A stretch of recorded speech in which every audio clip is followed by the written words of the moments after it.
नमस्कार. युवक क्रांती दलाचा सेक्रेटरी म्हणून युवक क्रांती दल, महाराष्ट्र गांधी स्मारक निधी आणि प्रफुल्लता प्रकाशनाच्या वतीने येरवडा विद्यापीठातील दिवस या पुस्तकाच्या 3ऱ्या आवृत्तीच्या प्रकाशन समारंभामध्ये आपण सर्वजण इथे उपस्थित राहिलेला आहात. आपल्या सर्वांचं मी स्वागत करतो. आज क्रांती दिन आहे आणि त्याचबरोबर युवक क्रांती दल या संघटनेचा स्थापना दिनसुद्धा आहे. या क्रांती दिनाच्या निमित्ताने माजी केंद्रीय मंत्री यशवंत सिन्हा यांचं भाषण आपण ऐकणार आहोत. त्याचबरोबर डॉक्टर नागनाथ कोतापल्ले यांचं येरवडा विद्यापीठातील दिवस या पुस्तकावरचं भाष्यसुद्धा आपण सर्वजण ऐकणार आहोत. आजच्या कार्यक्रमाला युवक क्रांती दल, महाराष्ट्र गांधी स्मारक निधी आणि प्रफुल्लता प्रकाशनचे अनेक कार्यकर्ते, पदाधिकारी उपस्थित आहेत. त्याचबरोबर पुणे शहरातील विविध मान्यवर उपस्थित आहेत. मी टाळ्यांच्या गजरात डॉक्टर कुमार सप्तर्षी, आजच्या कार्यक्रमाचे प्रमुख वक्ते यशवंतजी सिन्हा, डॉक्टर नागनाथ कोतापल्ले या सर्व मान्यवरांचं स्वागत करतो. त्याचबरोबर युवक क्रांती दलाचा स्थापना दिन असल्याने युक्रांच्या पदाधिकाऱ्यांना विनंती करतो की त्यांनी स्टेजवर बसावं. त्यामध्ये आप्पा अनारसे, युवक्रांचा सहकार्यवाह आप्पा अनारसे, युक्रांचा संघटक जामवन मनोहर, कार्यालयीन सचिव सचिन पांडुळे, पूर्णवेळ कार्यकर्ता रवींद्र लाटे, पुणे शहर संघटक सुदर्शन चकाले आणि युवक क्रांती दलाचे उपाध्यक्ष रवींद्र धनक यांना विनंती आहे की त्यांनी स्टेजवर बसायचं आहे.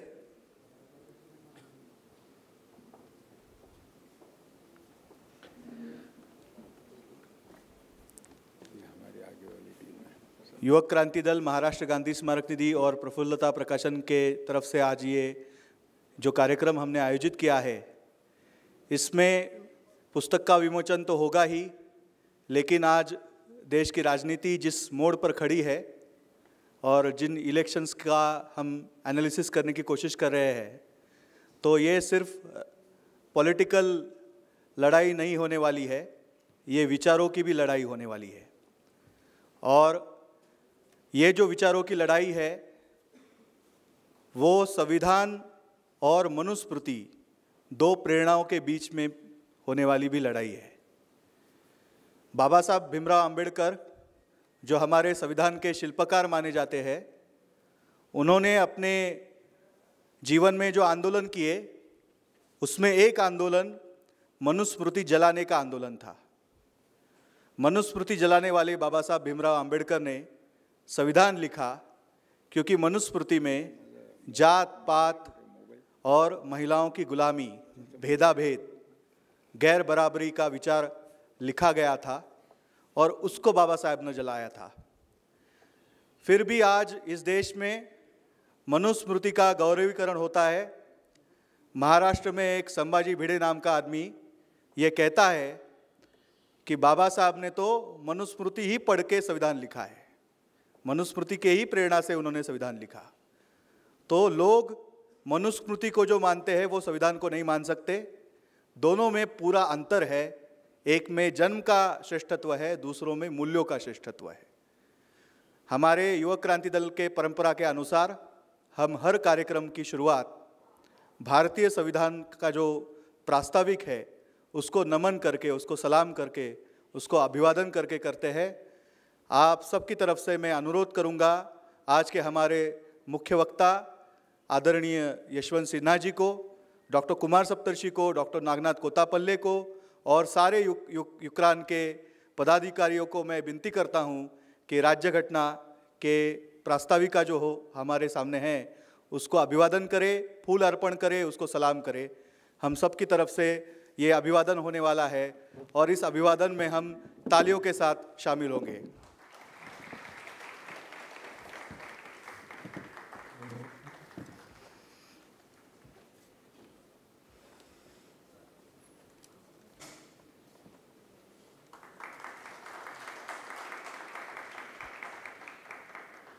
ये जो भारतीय संविधान है ये हमने 26 नवंबर 1949 में इसको अंगीकृत और अधिनियमित किया है संविधान सभा में. इस उद्देशिका को एक बार पढ़ते हैं एक बार बहुत गंभीरता से इसको पढ़ते हैं, क्योंकि युवक क्रांति दल संगठन हो या हम सब जो परिवर्तनवादी लोग हैं, जिस समाज की कल्पना करते हैं, जो समाज हमें चाहिए, उसका प्रतिबिंब, उस क्रांति का, उस परिवर्तन का प्रतिबिंब इस संविधान के उद्देशिका में है। मैं आप सबको अनुरोध करूंगा, जिस तरह से हम अपने राष्ट्रगीत को, हम हमारे राष्ट्रध्वज को सम्मान करते हैं, गंभीरता से हम उसका सम्मान करते हैं, अभिवादन करते हैं, उसी गंभीरता के साथ मैं पढ़ूंगा। आप सब मेरे साथ उस प्रास्ताविका को पढ़िए, ऐसे मैं आपको विनती करता हूं। भारताचे संविधान उद्देशिका। आम्ही भारताचे लोक, भारताचे एक सार्वभौम, समाजवादी, धर्मनिरपेक्ष, लोकशाही गणराज्य घडवण्याचा व त्याच्या सर्व नागरिकास सामाजिक, आर्थिक व राजनैतिक न्याय, विचार, अभिव्यक्ती, विश्वास, श्रद्धा व उपासना यांचे स्वातंत्र्य, दर्जाची व संधीची समानता निश्चितपणे प्राप्त करून देण्याचा आणि त्या सर्वांमध्ये व्यक्तीची प्रतिष्ठा व राष्ट्राची एकता आणि एकात्मता यांचे आश्वासन देणारी बंधुता प्रवर्धित करण्याचा संकल्पपूर्वक निर्धार करून आमच्या संविधान सभेत आज दिनांक 26 नोव्हेंबर 1949 रोजी याद्वारे हे संविधान अंगीकृत आणि अधिनियमित करून स्वतःप्रत अर्पण करत आहोत। धन्यवाद। संविधान सभेत जेव्हा याची चर्चा झाली की हे संविधान कुणाला अर्पण करायचं, तेव्हा काही लोक असं म्हणाले की हे देवाला अर्पण करू, काही म्हणाले अल्लाला अर्पण करू, काही येशू ख्रिस्ताला अर्पण करू असं म्हणाले। खूप चर्चा झाली, शेवटी एकमत होईना आणि मग निवडणूक झाली, मतदान केलं आणि मग काही लोक असं म्हणाले की देवावर विसंबून आपल्याकडे आपली जबाबदारी विसरण्याचा आपल्याकडे एक सवय आहे, म्हणून हे संविधान आपण देवाला अर्पण न करता स्वतःला अर्पण करू। आपण सर्व लोक हे अंगीकृत आणि अधिनियमित करू आणि मतदानामध्ये हे संविधान स्वतःप्रत अर्पण करण्याचं जे मतदान आहे ते सर्वाधिक झालं। म्हणजे हरी नरके एका सभेमध्ये असं म्हणाले की पहिल्यांदा या देशामध्ये देवांचा, ईश्वरांचा आणि लोकांचा सामना झाला आणि लोकांचा विजय झाला। असं हे भारतीय संविधान, या संविधानाला आपण नमन केलेलं आहे। आजच्या कार्यक्रमाला अनेक निमित्त आहेत। युवक क्रांती दलाचा स्थापना दिन आहे, क्रांती दिन आहे। 9 ऑगस्ट 1942ला गवालिया टँकवर काँग्रेसचं अधिवेशन झालं आणि त्यामध्ये भाषण करताना महात्मा गांधींनी लोकांमध्ये चेतना फुलवली। गांधीजींना लगेच अटक झाली आणि गांधीजींनी असं सांगितलं की स्वातंत्र्य लढ्यातल्या नेत्यांना अटक झाली असेल तर या देशातला प्रत्येक माणूस आता नेता बनेल, आणि खऱ्या अर्थाने लोक नेते बनली। आज सुद्धा देशाच्या राजकीय सामाजिक परिस्थितीमध्ये आपण सर्वांनी पुढाकार घेण्याची गरज आहे आणि म्हणून आज आपण आदरणीय यशवंत सिन्हाजी यांना बोलवलेलं आहे। मी डॉक्टर कुमार सप्तर्षी यांना अशी विनंती करतो, मैं डॉक्टर कुमार सप्तर्षी जी को विनती करता हूं कि आज के हमारे प्रमुख वक्ता, भूतपूर्व केंद्रीय अर्थमंत्री, विदेश मंत्री और हमारे मार्गदर्शक आदरणीय यशवंत सिन्हा जी का आप स्वागत करें। शाल, पौधा, सम्मान चिन्ह, लॉ एंड लॉयर्स और गांधी अलाइव, ये 2 किताबें देकर डॉक्टर कुमार सप्तर्षी आदरणीय सिन्हा जी का सम्मान करें, स्वागत करें।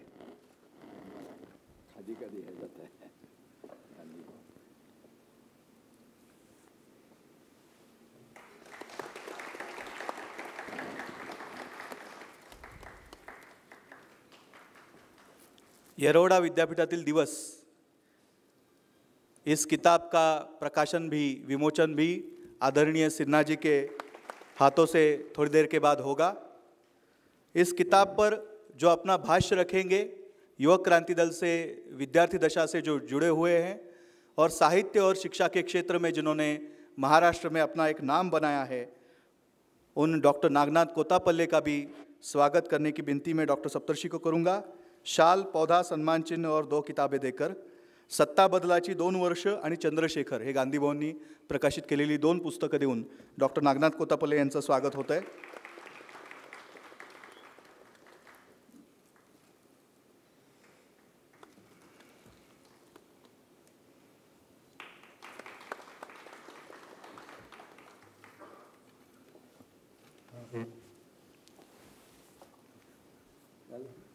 Thank you. सभी मान्यवरों का मैं अभिनंदन करता हूं और आभार मानता हूं।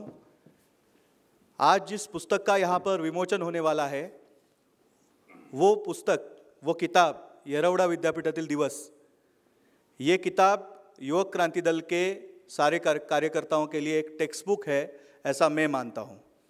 मैंने ये किताब पढ़ी जब मैं अपने विचार, अपने मूल्य को ढूंढ रहा था, किस तरह से अपनी विचार की दिशा होनी चाहिए। और ये किताब पढ़ने के बाद मैं बहुत ही, मुझे दिशा मिली और मैंने एक 4 पन्ने का लव लेटर लिखा डॉक्टर कुमार सप्तर्षी जी को, और मैं उनको मिला और पहली ही मुलाकात में मैंने उनको गुरु माना। मेरे जैसे बहुत सारे युवा कार्यकर्ताओं को येरवडा विद्यापीठातील दिवस, इस किताब ने जिंदगी जीने का एक मूल्य दिया है। और युक्रान में जो भी कार्यकर्ता आते हैं उनको मैं ये किताब पढ़ने को ज़रूर बोलता हूँ। डॉक्टर कुमार सप्तर्षी हमारे युवक क्रांति दल के संस्थापक है, अध्यक्ष है, हमारे गुरु है, मार्गदर्शक है, महाराष्ट्र और भारत के राजनीति के विश्लेषक है। और उन्होंने हमारे युवक क्रांति दल में ओपन यूनिवर्सिटी की एक कंसेप्ट रखी। समाज में होने वाले हर घटना का विश्लेषण हम इस ओपन यूनिवर्सिटी में करते हैं। येरवडा विद्यापीठातील दिवस, इस किताब का मतलब है जो आंदोलन डॉक्टर कुमार सप्तर्षी ने किए, राष्ट्रपिता महात्मा गांधी के मार्ग से जो आंदोलन किए, जो सत्याग्रही आंदोलन किए, उस आंदोलनों में रास्ते पर आकर सवाल उठाना, घोषणाएं देना, स्लोगन्स देना, और अगर अरेस्ट हो तो अरेस्ट होना, और अगर येरवडा जेल में जाने का अगर मौका मिले तो वो कभी नहीं छोड़ना। और येरवडा जेल को उन्होंने येरवडा यूनिवर्सिटी का नाम दिया। और युवक क्रांति दल में येरवडा जेल को जेल नहीं कहा जाता, उसको यूनिवर्सिटी कहा जाता है। और ये किताब पढ़ने के बाद मेरे जैसे कई कार्यकर्ता उनको मिले और मैं उनको ये पूछता था कि कब मुझे ये सौभाग्य मिलेगा जेल जाने का। तो एक आंदोलन हुआ, उसमें डॉक्टर साहब के साथ हम सब कार्यकर्ता जेल में गए और जो फिल्मों में हम देखते हैं वो सारी कॉन्सेप्ट्स दिमाग से निकल गई। जेल तो एक मैरिज हॉल की तरह होता है, वहाँ तो शिविर जैसा हमारा हो गया। उसमें कई सारे बातें हम सब ने कही अपनी ज़िंदगी के बारे में, अपनी मूल्यों के बारे में। और हर रोज़ हम डॉक्टर कुमार सप्तर्षी को मिलते हैं। उनका अगर एक नाम में जिक्र किया जाए तो वो सत्याग्रही है। अपने जीवन में उन्होंने सत्याग्रह को मूल्य के रूप में देखा है। मैं उनको ये अनुरोध करूँगा कि आज के कार्यक्रम में वो हमें मार्गदर्शन करें।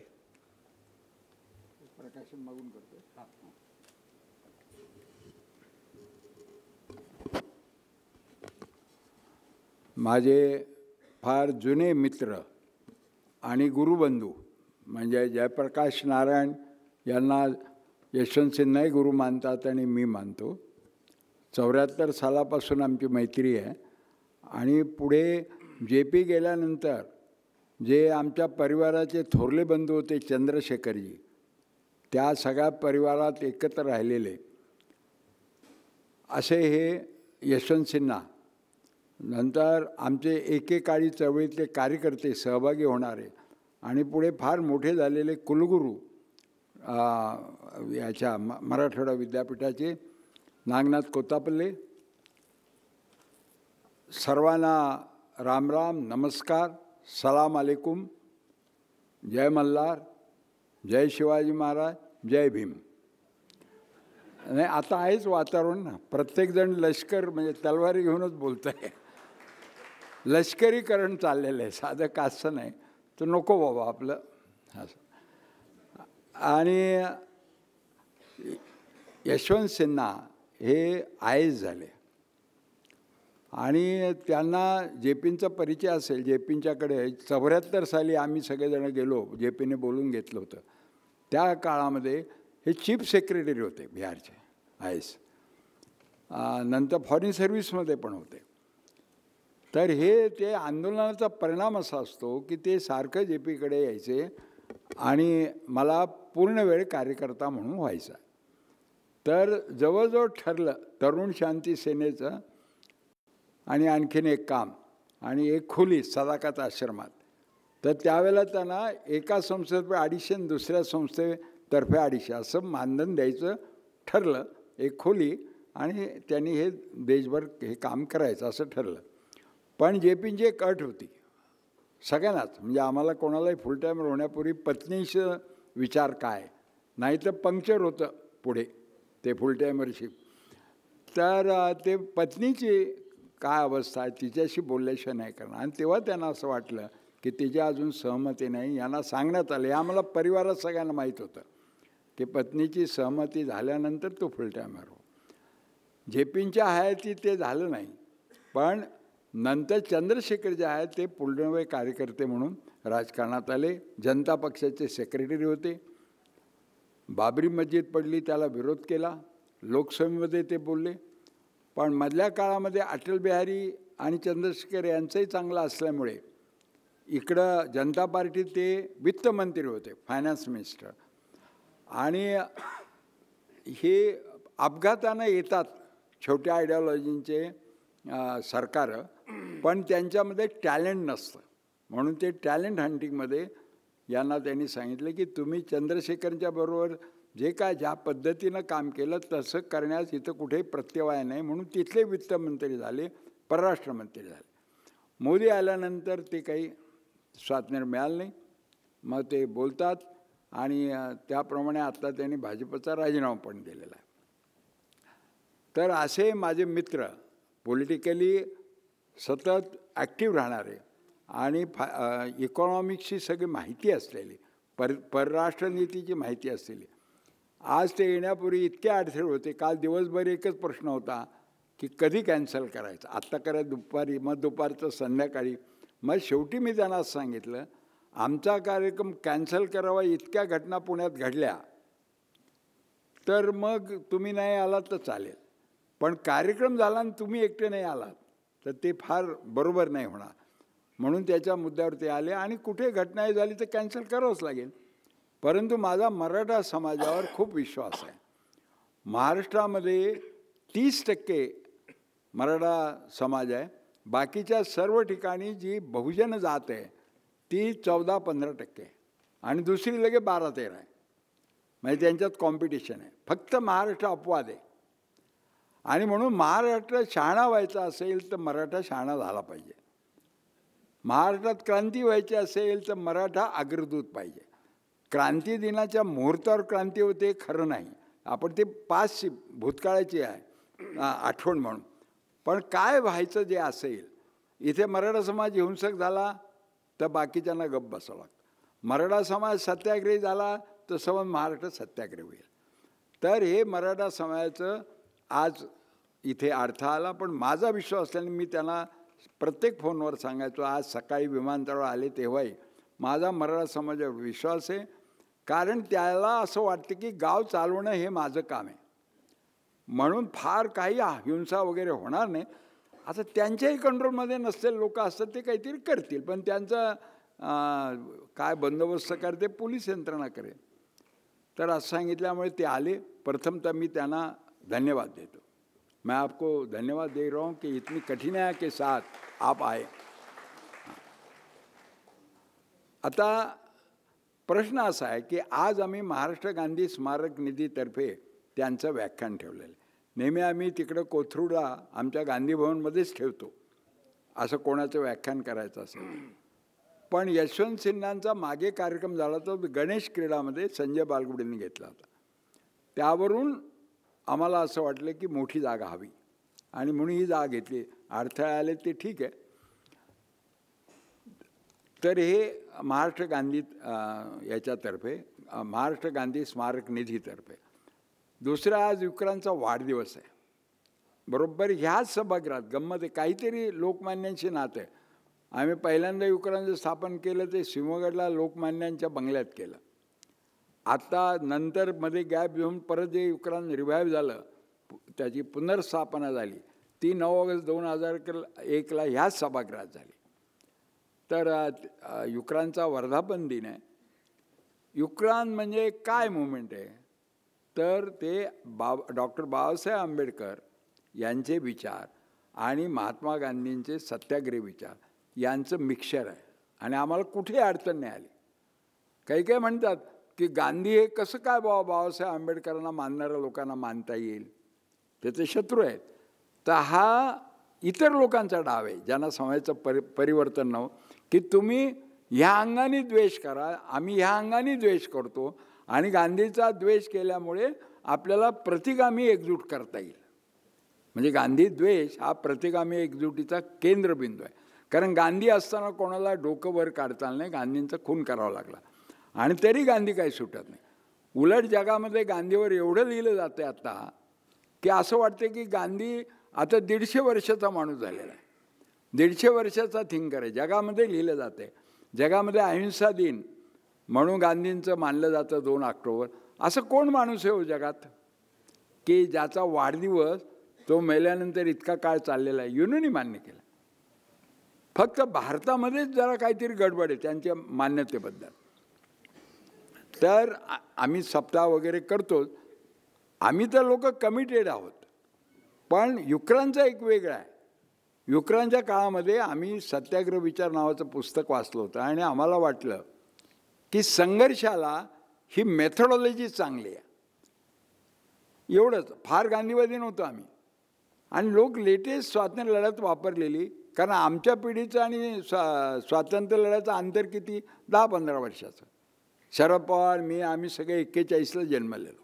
म्हणजे अर्धा पाय ब्रिटिश राजवटीत आणि शहाणे झालो स्वराज्यात, पण लगेचच शहाणे झालो पहिल्याच वर्षी. म्हणजे पहिलीत गेलो आणि पेढे खाल्लेले आमची पिढी. तर आमचं अंतर नव्हतं स्वातंत्र्य लढ्यात. म्हणून हा विचार आला की स्वातंत्र्य लढ्यामध्ये संघर्ष कसा करायचा, हा सक्सेसफुल फॉर्म्युला असताना दुसरे कशाला घ्यायचे. म्हणून आपण सत्याग्रह म्हणून गांधीचं मेथडचा आम्ही अभ्यास केला, सायंटिफिक सगळा. तर त्यावेळेला आम्हाला 2 गोष्टी आड आल्या. काँग्रेसवाले म्हणायचे, आम्ही म्हणतो तुम्हाला तर नक्कीच आमचा सत्याग्रह आवडला, आम्ही कदाचित तुमची लाडकी पोरं होऊ तुमच्या पक्षात नाही आलो तरी. तर ते म्हणायचे कशी व्हाल लाडकी. महात्मा गांधीचा सत्याग्रह हा परकीय सत्तेच्या विरुद्ध होता, आता नाही. तर हे कळत होतं ना, मतलब आहे त्यांच्यात. म्हणलं अहो तुमच्या वडील ना महात्मा गांधी. नाही नाही नाही नाही, गांधींचा सत्याग्रह फक्त ब्रिटिशांविरुद्ध होता. मग आम्ही त्याला असं म्हणलं की स्वकीय जेव्हा परकीयासारखे वागायला लागतात त्यावेळेला तर तो होतोच रिलेव्हंट. आणि दुसरा, गांधींचा वारसा आचार्य विनोबांकडे आल्यामुळे भूदानामध्ये त्यांना संघर्ष बाजूला करावा लागला. संघर्ष बाजूला केलं की सत्याग्रह होतो. आणि आम्हाला असं लक्षात आलं की सत्याग्रहाशिवाय गांधी कसं समजून घ्यायचा, घेताच येणार नाही. ते तर त्यांचं वैशिष्ट्य आहे आणि आज जगभर ते वैशिष्ट्य मानलेलं आहे. आणि बाबासाहेब आंबेडकर आणि गांधी यांचं एकत्रीकरण करताना आम्हाला काही अडचण नाही आली आणि कुठल्याही पक्षाकडे ते नव्हतं. म्हणून म्हणलं आपण जरी युवक संघटना असलो तरी ही स्पेस वापरायची, स्वराज्यातला सत्याग्रह हा जास्त करायचा. आणि मला सांगायला नम्रपणे, म्हणजे आकडा नाही पुरा होऊ शकला, पण मला 62 वेळा अटक झालेली आहे. कधी 1 दिवस अटक असेल, अटक झाल्यावर 1 दिवस असेल, कधी वर्षभर तुरुंगात असेल. महाराष्ट्रातला पहिला मिसा, दुसरा मिसा हे माझ्यावर वापरला गेला. त्याच्यावरनं कळते का आपलं म्हणणं बरोबर आहे. कारण सरकार किती दखल घेतं याच्यावर तुमच्या सत्याच्या सामर्थ्याची परीक्षा होते. तर आपण बोललेल्यावर पहिला मिसा 1 वर्ष, परत दुसऱ्यांदा बोलले, परत दुसरा मिसा, आणि मग आणीबाणीमध्ये ठोक भावातला मिसा, त्याचं ते होतोच. 3 वेळा 3 मिसे लागले असं. तर बरोबर आहे ती आयडिओलॉजी. आणि आम्हाला एकदाही अपयश नाही मिळालं. मग का ते सायन्स मानायचं नाही. आणि आत्ता त्याचा संदर्भ असा आहे की देशामध्ये फॅसिस्ट राजवट येते, त्याच्याविरुद्ध सत्याग्रहाशिवाय कोणता मार्गाने लढणार तुम्ही? शस्त्रांनी? तर आज स्टेटकडे जास्त शस्त्र आहे. स्टेटच्या, कारण स्टेट म्हणजे ऑर्गनाइज व्हायलन्स हा आता जगामध्ये तंत्रज्ञान जे आहे त्याच्यामुळे सर्वात जास्त स्टेटकडे ताकद आहे. कशी व्यक्ती लढणार? तर सत्याग्रहाच्या मार्गाशिवाय मार्गच नाही आहे. आणि आपले पिता, राष्ट्रपिता गांधी आहे, त्यांनी सांगितल्यामुळे त्याला एक लेजिटिमसी आहे. तर कदाचित पुढच्या पिढीला, तरुणांना हे शास्त्र कळलं पाहिजे. याच्यातली सर्वात अडचण आहे की माणसाला मेंदू असल्याने मेंदूला कळणाऱ्या भीती फार आहेत.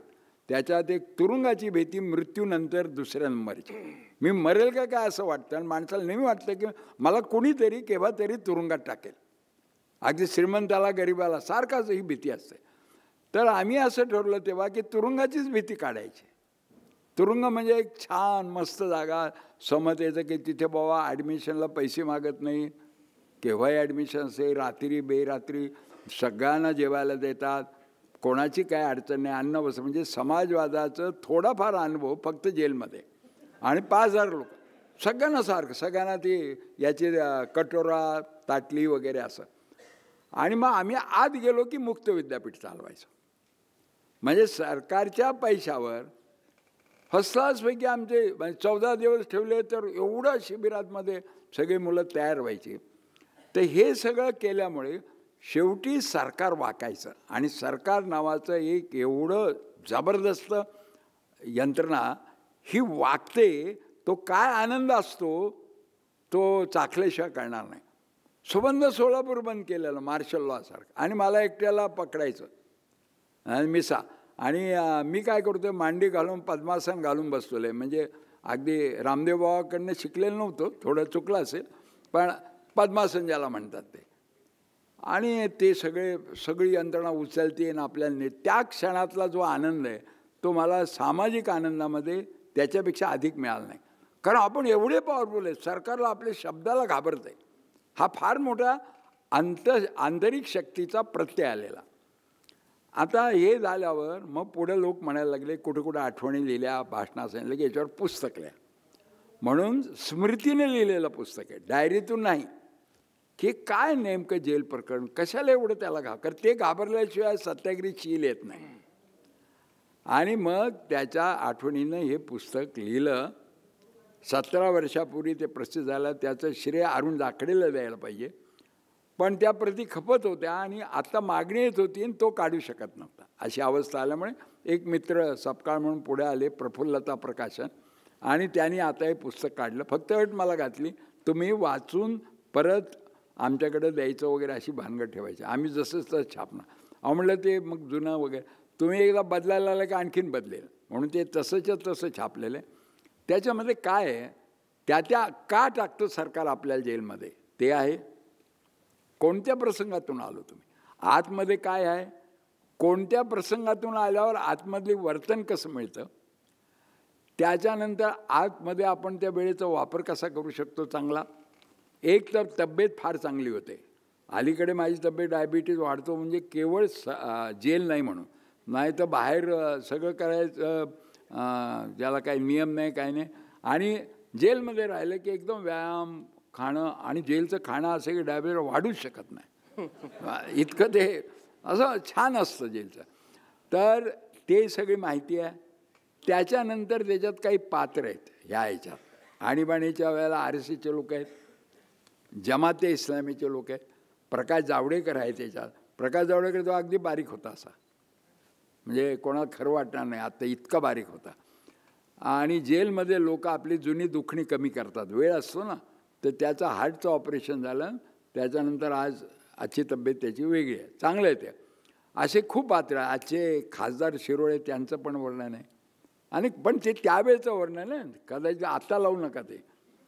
आणि बाळासाहेब देवरस होते, त्यांच्याबरोबर झालेली चर्चा. अशा वेगळ्या समाजवादी होते. समाजवादी नष्ट होणार चळवळती हे त्यावेळेला कळत होतं आणीबाणीत वागण्यातून. आणि काय आजच्या परिस्थितीची बीजं त्याच्यात आहे, म्हणून ते लोक मागतायत पुस्तक. तर ते मी काय तसं साहित्यिक नाही, पण जे आहे ते आपलं खरं म्हण या हृदयचे त्या हृदय घालायचं म्हणून ते पुस्तक लिहिलेलं आहे. ते पुस्तक छापलेलं आहे यांनी. आज युक्रांचा वाढदिवस आहे. ह्या 2-3 कार्यक्रमामध्ये ते पुस्तक आपण वाचावं, मला कळवावं काय झालं, म्हणजे मलाही काही चुकत असेल तर त्याच्यातून कळेल. परंतु युक्रांच्या लोकांना ते टेक्स्टबुक का वाटतं, तर माणसाला आज जे करायचं त्यात उगाचच भीती वाटते. आणि असं वाटतं असं कधीतरी झालं आहे का.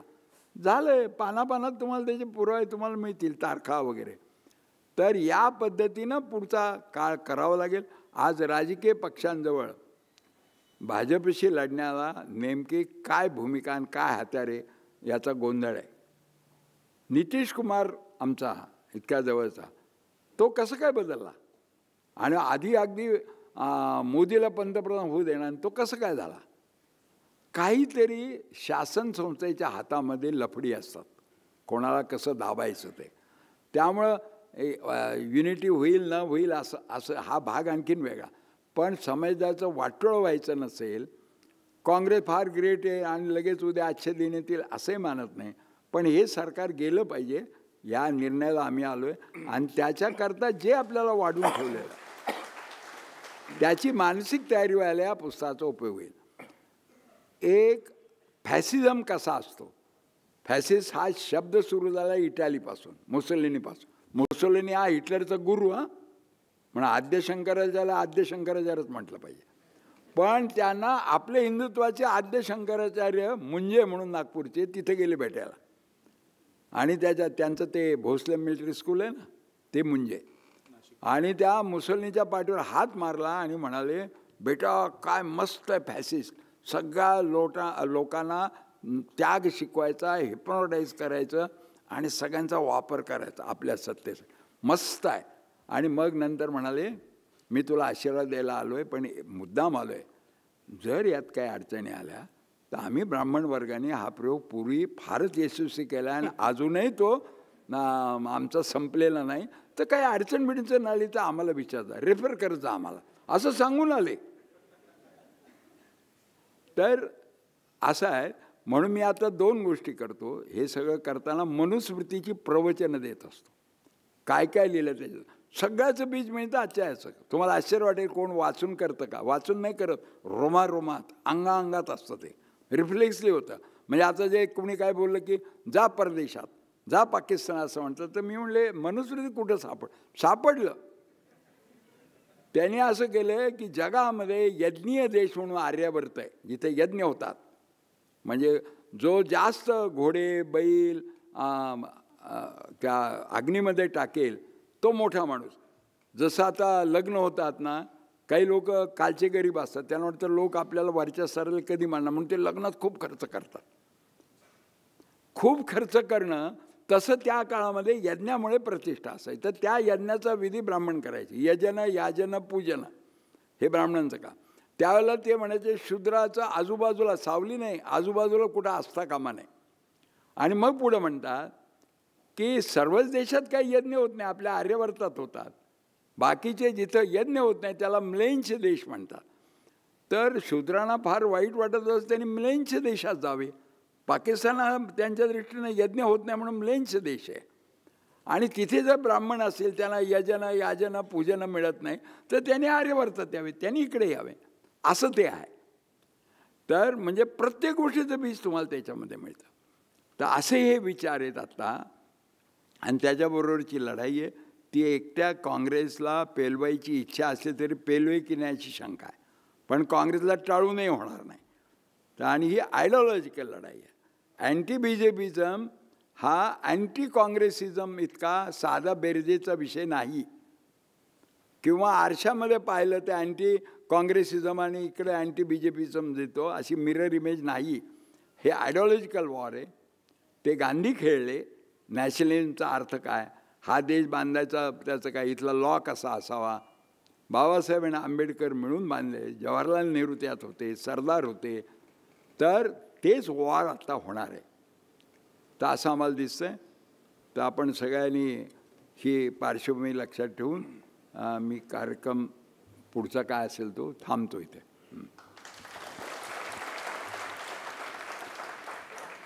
माणसाची सर्वात नावडती संस्था म्हणजे कारागृह.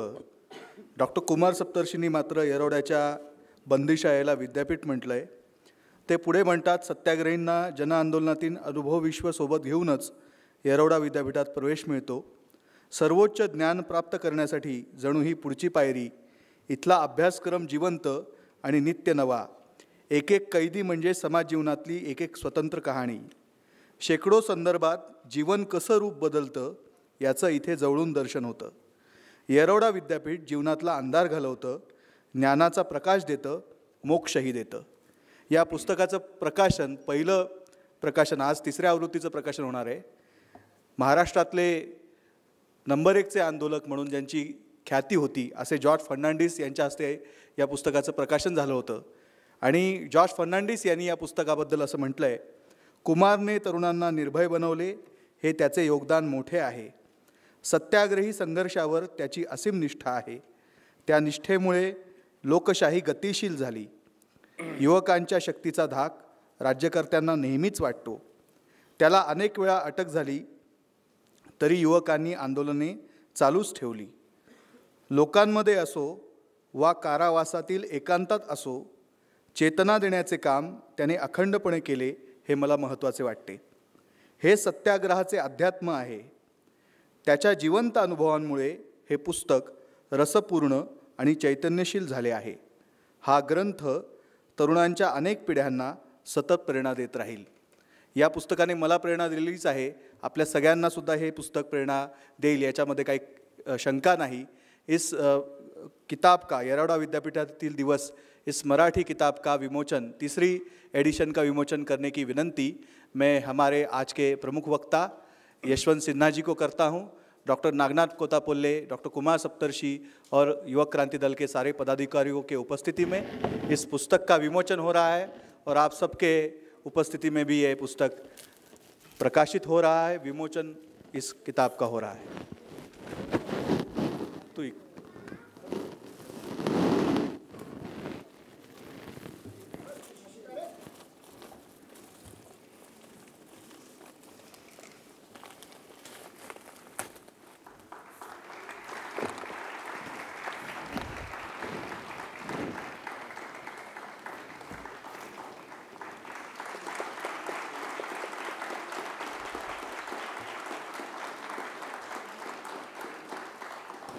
धन्यवाद. यशवंत सिन्हा जी आणि डॉक्टर नागनाथ कोतापल्ले यांचं मी हार्दिक आभार मानतो. डॉक्टर नागनाथ कोतापल्ले हे महाराष्ट्राला शिक्षण आणि साहित्य या क्षेत्रातले एक मान्यवर म्हणून आपल्या सगळ्यांना माहिती आहेत. डॉक्टर बाबासाहेब आंबेडकर मराठवाडा विद्यापीठाचे कुलगुरू म्हणून त्यांनी शिक्षणाच्या क्षेत्रात महत्त्वाचं योगदान दिलेलंच आहे.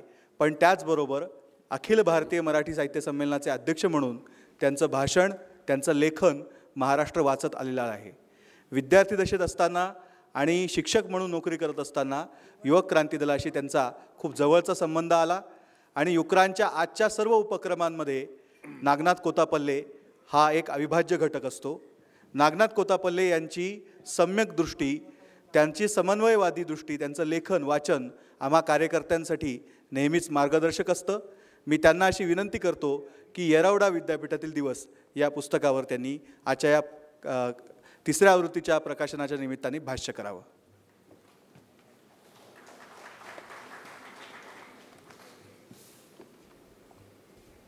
व्यासपीठावरील सन्माननीय सिन्हाजी, कुमार सप्तर्षी, संदीप आणि युक्रांचे सर्व कार्यकर्ते, उपस्थित सर्व बंधू भगिनींनो, आत्ता आपण कुमार सप्तर्षी यांचं भाषण ऐकलेलं आहे आणि ते भाषणामध्ये ज्या मिस्किलपणे बोलतात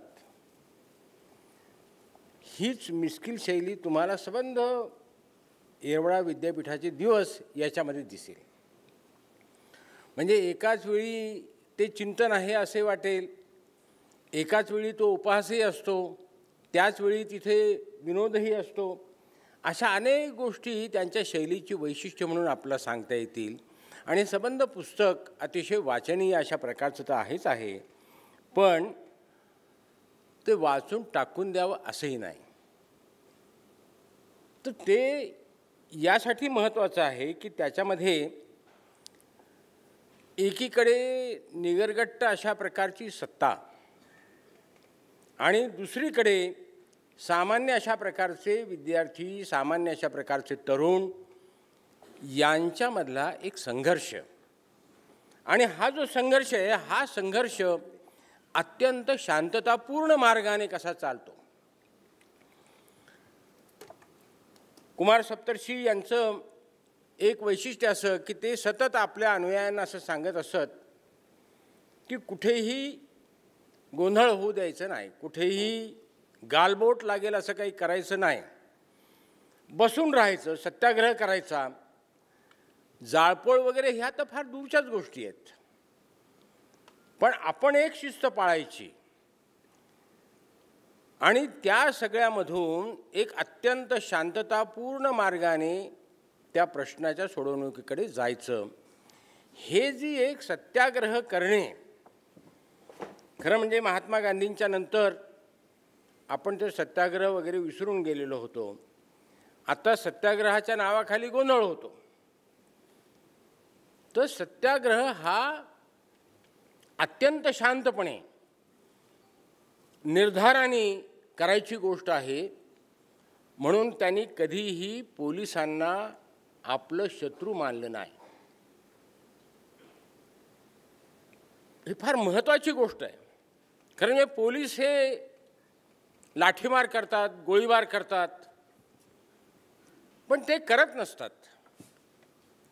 ते कोणाच्या तरी हुकुमाचे ताबेदार असतात.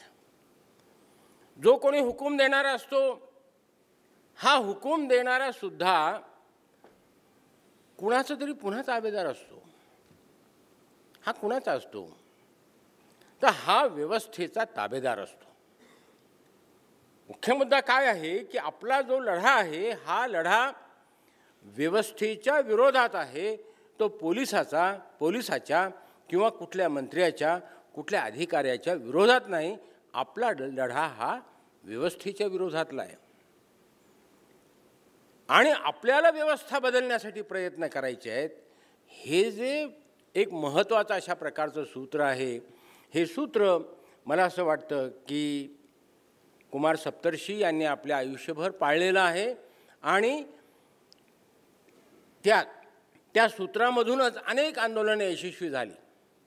सोलापूरचं आंदोलन असेल, कृषी विद्यापीठाचं आंदोलन असेल, एक छोटं आमच्याकडे तिकडे काही महाविद्यालयाची आंदोलनं झाली, अशी पुष्कळ आंदोलनं झाली. फी वाढी विरोधातली आंदोलनं असतील, शिष्यवृत्ती वाढीच्या बद्दलची आंदोलनं असतील. तर ही सगळी आंदोलनं याच पद्धतीने लढत गेली. आणखी एक गोष्ट मला फार महत्त्वाची वाटते, ती म्हणजे आपल्या देशामध्ये नेतृत्व करणाऱ्या माणसाची जात काय आहे. याला खरं म्हणजे काही महत्त्व नाही. नेतृत्व करण्याची गुणवत्ता आहे की नाही, प्रश्न धसाला लावण्याची गुणवत्ता आहे की नाही, हे महत्त्वाचं असतं. पण ते न होता कुठेतरी जात पाहिली जाते. इथे कृषी विद्यापीठाच्या आंदोलनामध्ये हा अनुभव त्यांना पहिल्यांदा आला. याच्यामध्ये नोंद आहे की अरे हा आपला नव्हे. औरंगाबादला जेव्हा दलित शिष्यवृत्ती वाढीचा प्रसंग आला, तेव्हा कुमार सप्तर्षी नेतृत्व करत होते. लोक असं म्हणाले की याचा आणि दलितांचा काय संबंध. आंदोलन यशस्वी झालं कारण एका अर्थाने जातीवरती मात करण्याची एक शक्ती कामाने आणि दृष्टीने माणसाला मिळते, ती कुमार सप्तर्षींना मिळालेली आहे.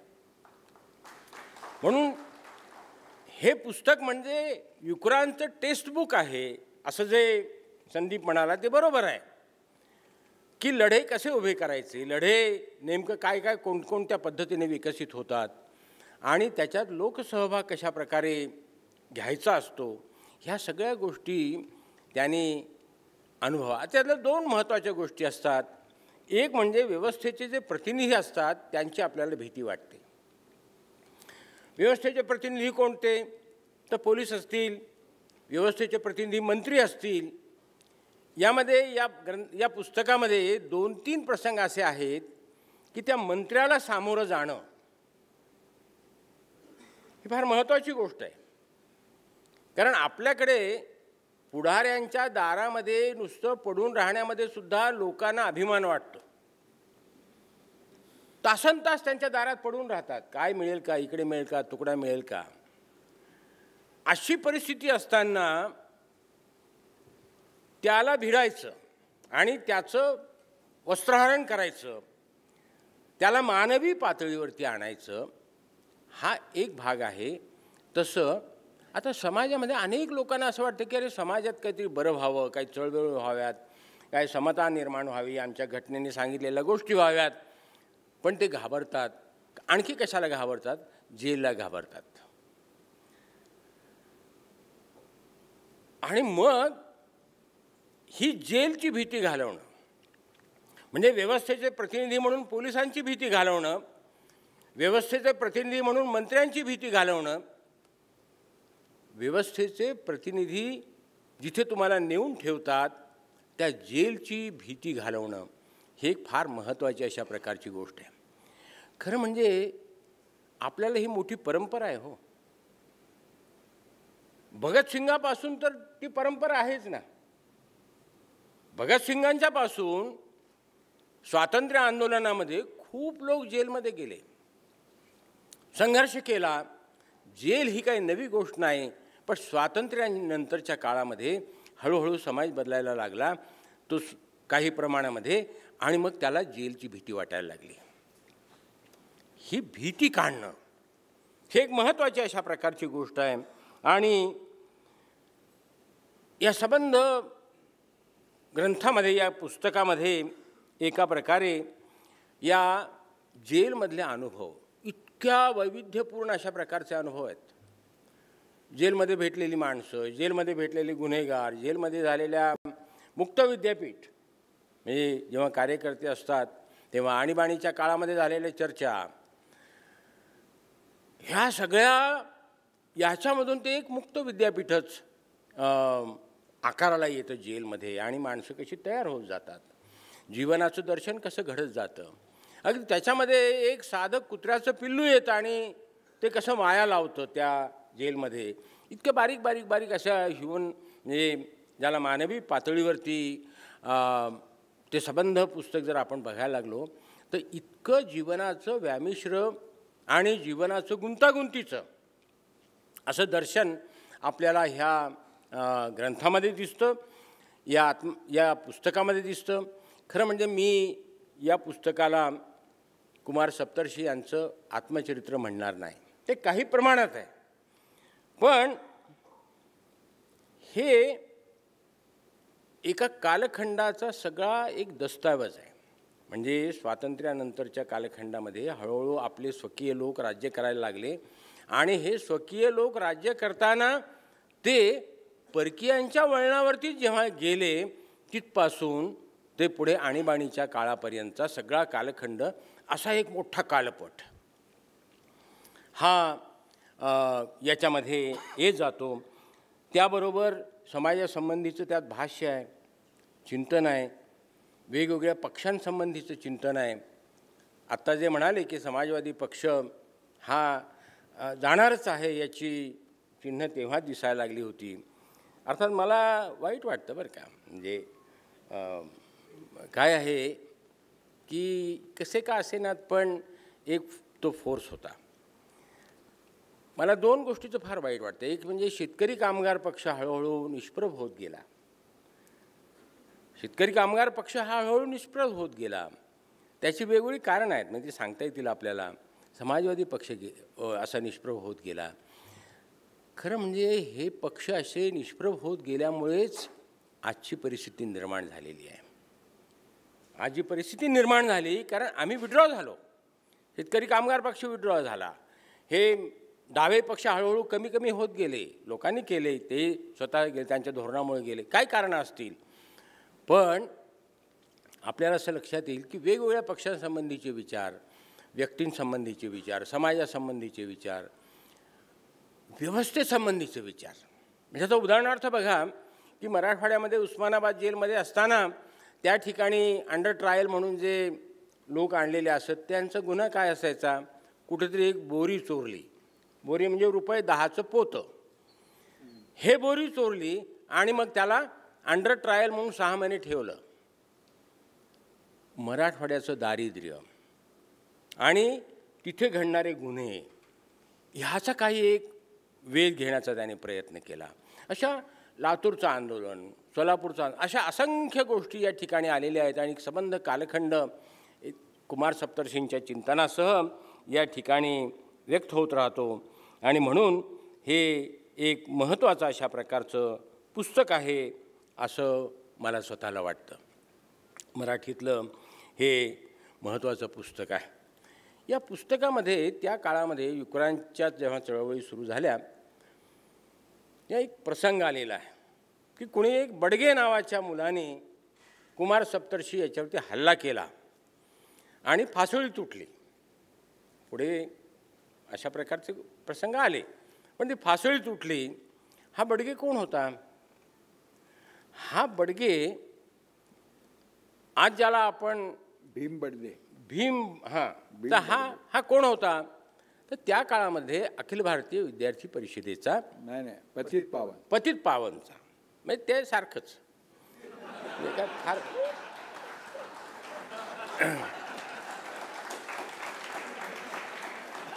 कारण तो पुढे भाजपच्या तिकिटावर तिकडे निवडून आला, नगरवरून खासदार झाला पुन्हा. हो, म्हणजे सच्च्या कार्यकर्त्याला एक गोष्ट करावी लागते की आपल्याला आयुष्यभर काही मिळणार नाही हे गृहीत धरावं लागतं. तसं ते लोक गृहीत धरत नाहीत. आपल्याला काहीतरी मिळवायचं आहे. मग काय काय मार्ग त्याच्यासाठी? तर त्याच्यासाठी आपल्याला जे जे पुरोगामी विचार करणारे लोक आहेत त्यांना ठोकून काढा आणि त्याचं स्वतःच्या ग्लोरिफिकेशनमध्ये त्याचा उपयोग करून घ्या. आज आपण बघतो ना की एखाद्या अखलाकचा खून केला, त्याला पकडलं, तर ते असं म्हणतात की आम्ही चांगलं काम केलं. तर ही जी मनोवृत्ती आहे, तर कुमार सप्तर्षींच्या त्या प्रसंगापासून आपल्याला एक गोष्ट लक्षात येईल की त्या काळामध्ये ज्या शक्ती अत्यंत सुप्त स्वरूपामध्ये होत्या त्या आपल्या दुर्लक्षामुळे असेल, वेगवेगळ्या पक्षांच्या पडझडीमुळे असेल, आणखी अंतर्गत दुफळीमुळे असेल, कुठल्या कारणाने का होईना, पण आज त्या सबंध शक्ती सर्व शक्तिमान होऊन बसलेले आहेत आणि त्याच्याशी लढा देणं ही आणखी जिकिरीची गोष्ट आहे. जसं असं म्हटलं जातं की भारतामध्ये ब्रिटिशांचं राज्य होतं, ब्रिटिश होते म्हणून आणि महायुद्ध झालं म्हणून का होईना आपल्याला स्वातंत्र्य देण्याच्या दृष्टीने लवकर त्यांनी पावलं उचलली. या ठिकाणी जर एखादा ईडी अमीन असता तर स्वातंत्र्य मिळालं असतं का असं कधी कधी लोक बोलतात. तसं आधीच्या राजवटी आणि आजच्या राजवटी असा एकदा विचार करून पाहायला हरकत नाही. आणि अशा सगळ्या काळामध्ये पुन्हा एकदा नव्याने आपल्याला जोपर्यंत चैतन्यशील होऊन तरुण शक्ती अशी समोर येणार नाही, त्यांना जेलची भीती वाटणार नाही, त्यांना पोलिसांची भीती वाटणार नाही, त्यांना फक्त व्यवस्था बदलायची आहे असं जेव्हा ते ठरवतील तेव्हा या देशामधल्या परिवर्तनाला कोणीही रोखू शकणार नाही. या प्रक्रियेचा प्रारंभ जर व्हायचा असेल तर कुमार सप्तर्षी यांचं येरवाडा विद्यापीठातील दिवस हे पुस्तक महत्त्वाचं आहे असं मला वाटतं. शेवटी एक दोनच मुद्दे, कारण आपल्याला सिन्हाजींचं भाषण ऐकायचं, एक दोन मुद्दे मांडतो मी. ते असं की मराठी साहित्याबद्दल नेहमीच असं म्हटलं जातं की मराठी साहित्य सदाशिव पेठी आहे. ते खरं आहे ना, काय खोटं नाही. मध्ये एक दलित साहित्याचा थोडा टप्पा येऊन गेला, थोडं ग्रामीण साहित्याच्या लोकांनी काय काय लिहिलं, पण आजही आपल्याला असं लक्षात येईल की संबंध साहित्यातून जी मूल्यदृष्टी अशी ध्वनित होत राहते ती सदाशिव पेठीच आहे, त्याच्यात फरक पडलेला नाही. हे पुस्तक मला यासाठी महत्त्वाचं वाटतं की यामध्ये सदाशिव पेठी मूल्यदृष्टी नाही, तर मानव मुक्तीच्या दृष्टीने जी मूल्य आवश्यक आहेत ही मूल्य सतत ध्वनित होत राहतात. आणि म्हणून मी असं म्हणेन की वाचकांनी तर ते वाचावंच, पण मराठीतल्या लेखकांनीही वाचायला हरकत नाही. मला शेवटी असं वाटलं की मला बोलावलं. त्यांनी सांगितलं की मुख्य भाषण सिन्हा साहेबांचं आहे आणि आपल्याला ह्या पुस्तकाबद्दल बोलायचं आहे. मी असा विचार केला की गावामध्ये पुष्कळ साहित्यिक आहेत, लेखक आहेत, समीक्षक आहेत, साहित्य संमेलनाचे अध्यक्षही आहेत, सगळे आहेत. मला का बोलावलं? नंतर माझ्या असं लक्षात आलं की हे एका विद्यापीठासंबंधीचं पुस्तक आहे, तेव्हा माझी का होईना पण कुलगुरू यावा असं काहीतरी डोक्यामध्ये असलं पाहिजे.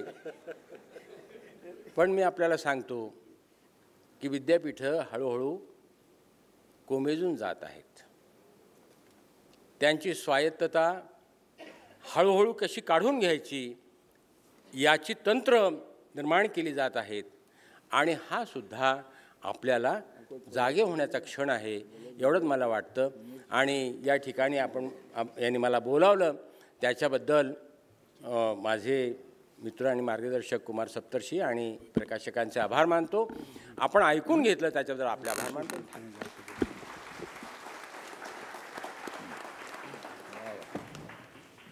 डॉक्टर नागनाथ कोतापल्ले यांनी आपल्या भाषणामध्ये या पुस्तकाचं एकूण सर्व महत्त्व आपलं भाष्य आपल्यासमोर मांडलं. आणि त्यांनी असं सांगितलं की मला माझी कुलगुरू म्हणून इथे बोलवलं, तर फक्त माझी कुलगुरू म्हणून नाही तर कुलगुरू म्हणून सुद्धा तुम्हाला बोलवलं आहे असं मला वाटतं. आणि तुम्ही युक्रांशी संबंधित आहात, आंदोलनामध्ये आहात आणि आजही युक्रांच्या सर्व कामामध्ये तुम्ही आम्हाला मदत करता. मुख्य भाषणाच्या अगोदर मी सर्वांचं आभार मानणं योग्य वाटतं मला, कारण आपण जाताना यशवंतजी सिन्हा यांचे विचार घेऊन जावेत असं मला वाटतं. आजचा हा कार्यक्रम आयोजित करत असताना लोकमान्य टिळकांच्या या पवित्र वास्तूमध्ये हा कार्यक्रम आपण घेतला. टिळक स्मारक मंदिराच्या सर्व व्यवस्थापकांचं मी आभार मानतो. या येरवडा विद्यापीठातील दिवस या पुस्तकामध्ये जसं आपल्याला आपलं विचार दिसतं, मूल्य दिसतं. मी ज्यावेळी हे पुस्तक वाचलं त्यावेळी जसं मी विचारसरणी शोधत होतो, माझं तेव्हा विचारसरणीचा शोध होता, तसा प्रेम कहाणीचा सुद्धा शोध असतो. ती एक सुंदर लव्ह स्टोरी, एक प्रेम कहाणी या येरवडा विद्यापीठातील दिवसमध्ये डॉक्टर कुमार सप्तर्षींची वाचायला मिळते, ज्याच्यातनं आम्हाला खूप प्रेरणा मिळाली. त्या डॉक्टर उर्मिला सप्तर्षीसुद्धा उपस्थित आहेत आजच्या कार्यक्रमाला. त्याचबरोबर ॲडव्होकेट अभय छाजेड, महाराष्ट्र गांधी स्मारक निधीचे विश्वस्त, त्याचबरोबर विश्वस्त सचिव अनवर राजन, ज्यांचा पहिला कार्यक्रम यशवंत सिन्हा यांचं भाषण ऐकण्याची संधी आपल्याला पुण्यामध्ये मिळाली, ते संजय बालगुडे उपस्थित आहेत, काँग्रेसचे सेक्रेटरी. त्याचबरोबर पुण्यामध्ये कट्टा संस्कृती संपत आलेली आहेत, पण काही कट्टे अजून शिल्लक आहेत. त्यातले अनेक मेंबर डेक्कन कट्टा परिवाराचे उपस्थित आहेत, दिलीपसिंग विश्वकर्मा आणि सर्व सहकारी. त्याचबरोबर लोकशाही क्रांती आघाडी शिरूर इथले सर्व सदस्य आजच्या कार्यक्रमाला आवर्जून उपस्थित आहेत. महाराष्ट्र गांधी स्मारक निधीचे विश्वस्त MS जाधव सर, सूर्यकांत पाठक, नागपूरहून खास या कार्यक्रमाला एवढ्या अडचणीमध्ये आलेले सुनील पाटील, विकास नाना दांगट, तुम्ही आम्ही पालक मासिकाचे संपादक हरीश बुटले, ॲडव्होकेट किरण कदम, भारिप बहुजन महासंघाचे नेते ॲडव्होकेट किरण कदम, डॉक्टर अशोक जोशी, आमदार जयदेव गायकवाड उपस्थित आहेत. रक्ताचे नाते प्रतिष्ठानचे राम बांगड, डॉक्टर विश्वंभर चौधरी यांचा मी आवर्जून उल्लेख करतो. आजच्या कार्यक्रमामध्ये ते गोडवा घेऊन सहभागी झाले, जे पेढे आपल्यापर्यंत पोहोचले ते डॉक्टर विश्वंभर चौधरींनी आवर्जून आपल्यासाठी आणले होते. सामाजिक कार्यकर्त्या तृप्ती देसाई इथे उपस्थित आहेत. शनी शिंगणापूरचा लढा आपल्या सगळ्यांना माहिती आहे. सोशलिस्ट पार्टीचे ॲडव्होकेट संतोष म्हस्के आणि युवक क्रांती दलाची एक वारी तुकाराम महाराज पालखी सोहळ्यामध्ये जे नेतात दरवर्षी, ते भांडगावचे दत्ता बोरकर. खूप जणांची नावं घेता येईल, पण सर्वजण युवक क्रांती दल महाराष्ट्र गांधी स्मारक निधीवर प्रेम करणारे आहेत. एका अर्थाने आपण सर्वजण नातेवाईकच आहात. आपल्या सर्वांचा मी आभार मानतो. आप सबका मैं बहुत बहुत आभारी हूँ. और आदरणीय यशवंत सिन्हा जी को मैं अनुरोध करता हूँ कि वो हमें मार्गदर्शन करें. आप वहाँ करेंगे.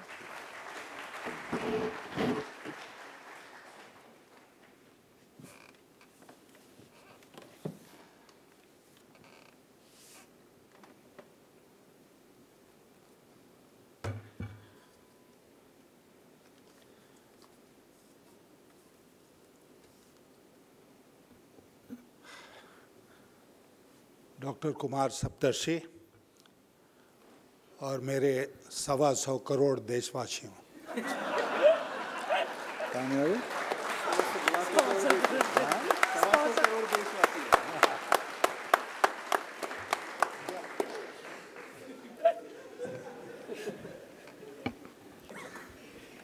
मैं आभारी हूँ डॉक्टर कुमार सप्तर्षि का कि उन्होंने एक बार फिर पुणे की इस पवित्र धरती पर मुझे आने का अवसर प्रदान किया।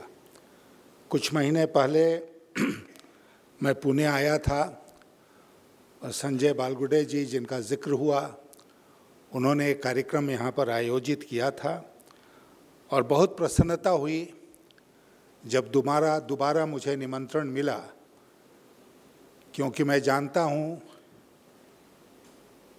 कि यह भूमि केवल पवित्र ही नहीं है, ये बराबर से एक आंदोलन की भूमि रही है, ये बराबर से बुद्धिजीवियों की भूमि रही है और बराबर से इसने देश को नेतृत्व प्रदान करने का काम किया है।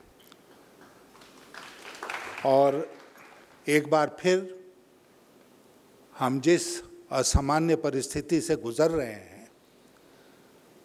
उसमें आवश्यकता इस बात की है कि पूरे देश को एक बार फिर पुणे से नेतृत्व प्रदान हो, आप देश की अगुवाई करें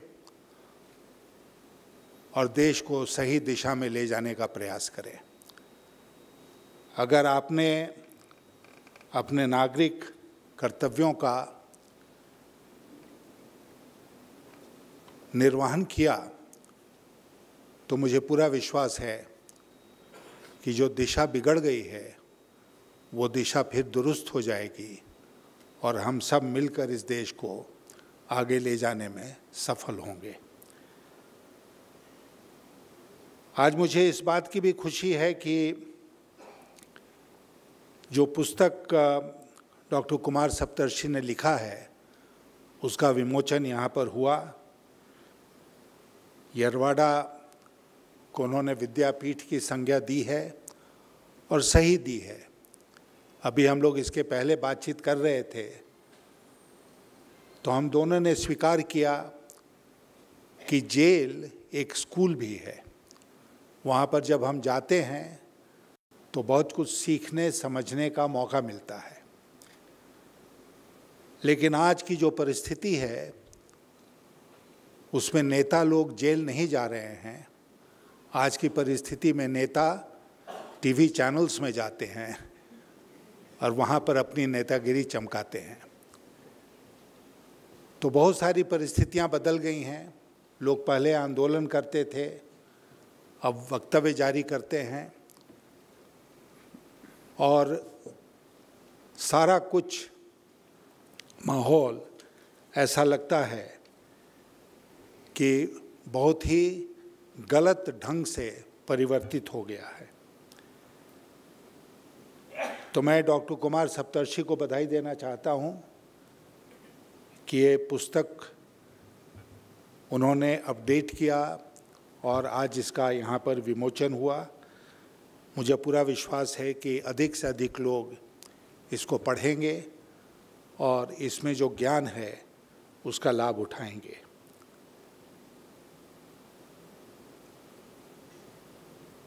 इमरजेंसी में जो आपातकाल लगा था पहले इसके देश में, उसमें डॉक्टर कुमार सप्तर्षि की बड़ी भूमिका थी और वो सारा अनुभव उन्होंने इसमें डाला है। लेकिन उस समय फिर भी एक ईमानदारी थी। ईमानदारी इस माने में कि जब श्रीमती इंदिरा गांधी ने तय किया कि कतिपय कारणों के चलते वो देश में इमरजेंसी लगाएंगी, तो उन्होंने खुले रूप से उसका ऐलान किया देश में।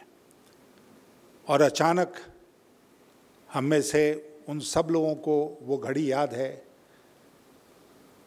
जब अचानक घोषणा हुई कि देश में आपातकाल लग गया।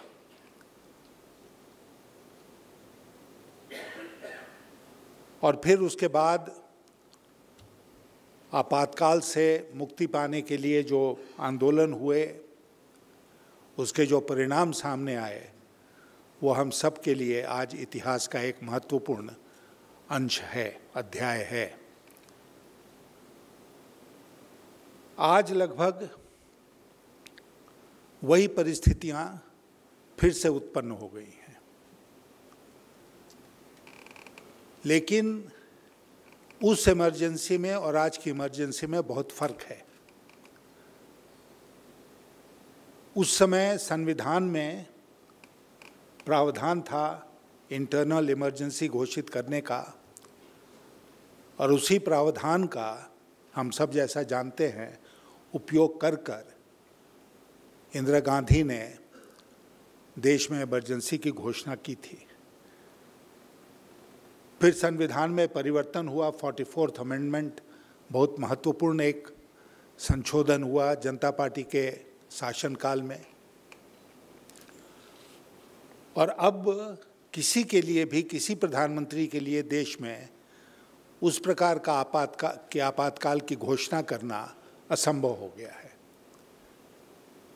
लेकिन अगर कोई चतुराई के साथ काम करे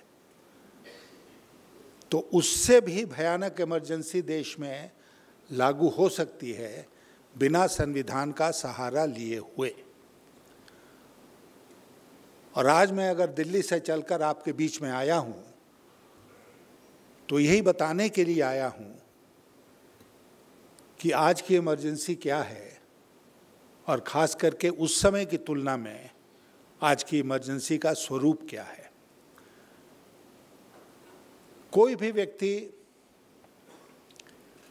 अगर उस समय का अध्ययन करेगा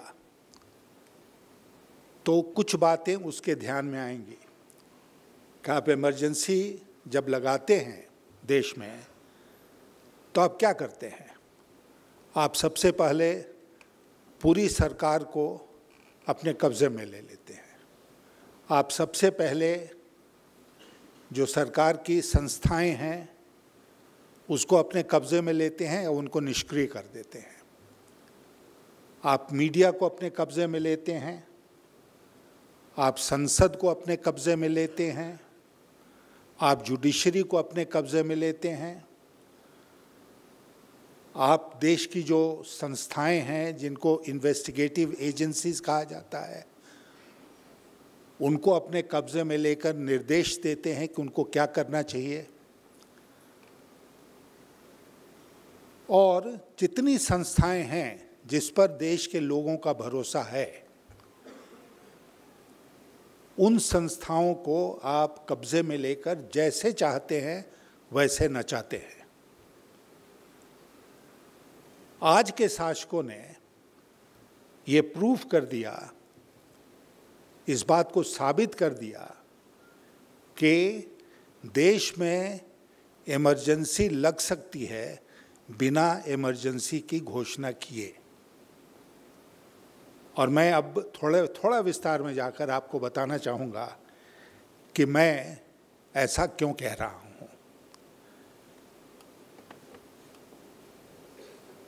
मैंने कहा आपसे कि उस समय इमरजेंसी लागू हुई, घोषणा हुई कि इमरजेंसी लागू हो गई। उस समय की इमरजेंसी घोषित इमरजेंसी थी, डिक्लेयर्ड इमरजेंसी थी। आज की इमरजेंसी अनडिक्लेयर्ड इमरजेंसी है। उस समय की इमरजेंसी जो थी वो विशुद्ध रूप से एक राजनीतिक इमरजेंसी थी, पॉलिटिकल इमरजेंसी। आज की जो इमरजेंसी है उसमें भारी मात्रा में कम्युनलिज्म है,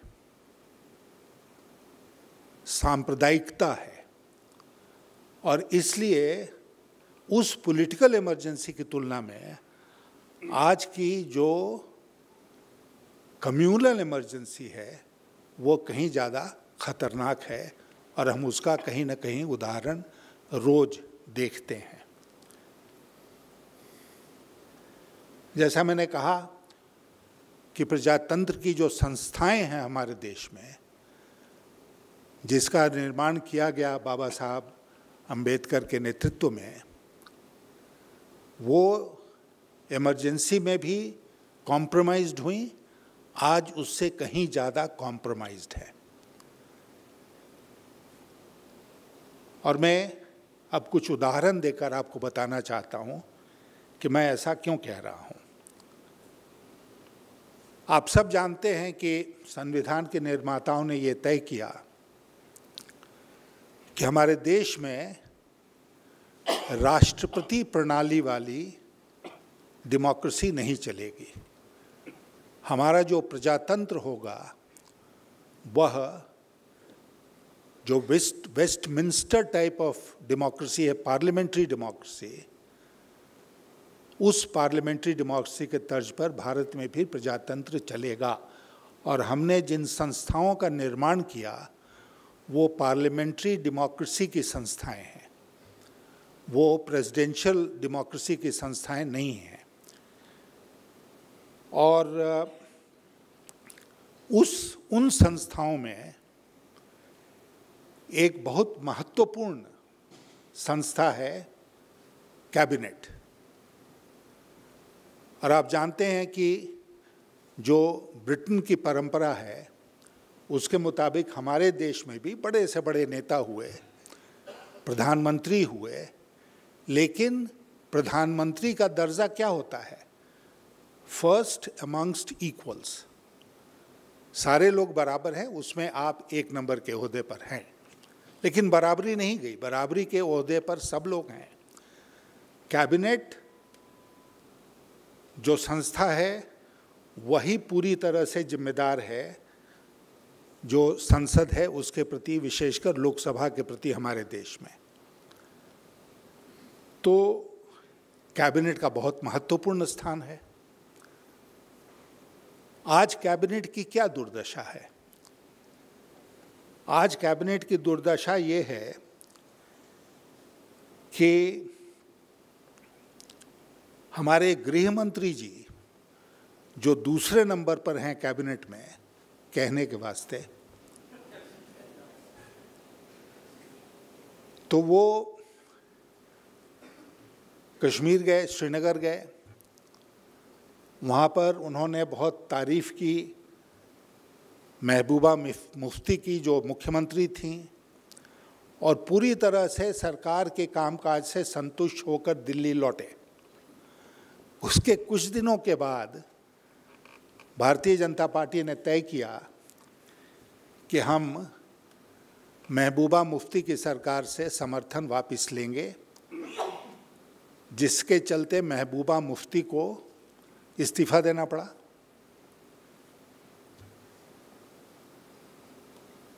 उस दिन सुबह, और मैं कोई सरकारी रहस्य का उद्घाटन नहीं कर रहा हूं क्योंकि अखबार में एक खबर छपी कि हमारे देश के जो नेशनल सिक्योरिटी एडवाइज़र हैं अजित डोभाल जी, वो एक सरकारी कर्मचारी हैं, फंक्शनरी हैं, पॉलिटिकल फंक्शनरी नहीं हैं। तो नेशनल सिक्योरिटी एडवाइज़र उस दिन सुबह किसके पास जाते हैं? भारतीय जनता पार्टी के अध्यक्ष के घर जाते हैं और उनको पूरी तरह से कश्मीर के बारे में ब्रीफ करते हैं। और उसके बाद ये फैसला होता है कि हम महबूबा मुफ्ती से समर्थन वापस लेंगे। और इसकी घोषणा पार्टी के एक महामंत्री पत्रकार सम्मेलन बुलाकर करते हैं। गृह मंत्री को कुछ पता नहीं है। गृह मंत्री नॉर्थ ब्लॉक में अपने कक्ष में बैठे हैं, टीवी देखते देखते उनको पता चला कि इस प्रकार का डेवलपमेंट हो गया, तो उन्होंने अपने लोगों को कहा कि भाई बोरिया बिस्तर संभालो और जल्दी से यहाँ से भागो, नहीं तो पत्रकार आ जाएंगे तो उनको क्या कहेंगे। उसके बाद राष्ट्रपति नहीं, राज्यपाल का शासन लगता है कश्मीर में, जम्मू कश्मीर में। इतनी बड़ी घटना घटती है और गृह मंत्री को पता नहीं है। इसके पहले आपको याद होगा कि अगस्त 2015 में संसद का सत्र चल रहा था और मुझे याद वो दिन कि मीडिया में बहुत गहमागहमी थी, क्योंकि प्रधानमंत्री की तरफ से ये बात आई थी मीडिया में कि वो 4 बजे या 5 बजे दोपहर को कोई बहुत महत्वपूर्ण घोषणा करने वाले हैं, और सब लोग ये जानने के लिए इच्छुक थे कि आखिर ये कौन सी घोषणा होने वाली है। तो एक पत्रकार ने स्वयं मुझसे कहा कि संसद परिसर में मुझे गृह मंत्री जी मिल गए, तो मैंने उनसे पूछा कि कौन सी घोषणा होने वाली है, तो उन्होंने कहा हमको भी पता नहीं है। और उसके बाद वो गए, उस मंच पर भी बैठे, जैसे भी हम नागनाथ जी और हम तीनों बैठे हुए थे, उस मंच पर बैठे, और घोषणा किस बात की हुई? घोषणा हुई कि एक फ्रेमवर्क एग्रीमेंट नागा संस्थाओं के साथ हुआ है, और उस फ्रेमवर्क एग्रीमेंट की घोषणा एक सरकारी पदाधिकारी ने की। प्रधानमंत्री जी उपस्थित थे, गृह मंत्री जी उपस्थित थे, सरकारी पदाधिकारी ने घोषणा की कि नागा एलिमेंट्स के साथ ये घोषणा हो गई, ये फ्रेमवर्क एग्रीमेंट हो गया, और गृह मंत्री को पता नहीं है। इतना बड़ा एग्रीमेंट हो गया और देश का गृह मंत्री नहीं जानता है। ये हुआ गृह मंत्री जो नंबर 2 है। अब कैबिनेट में नंबर 2 के बाद नंबर 3 कौन है? विदेश मंत्री। अब वो बेचारी विदेश नीति से कम मतलब है, ट्विटर से ज़्यादा मतलब है।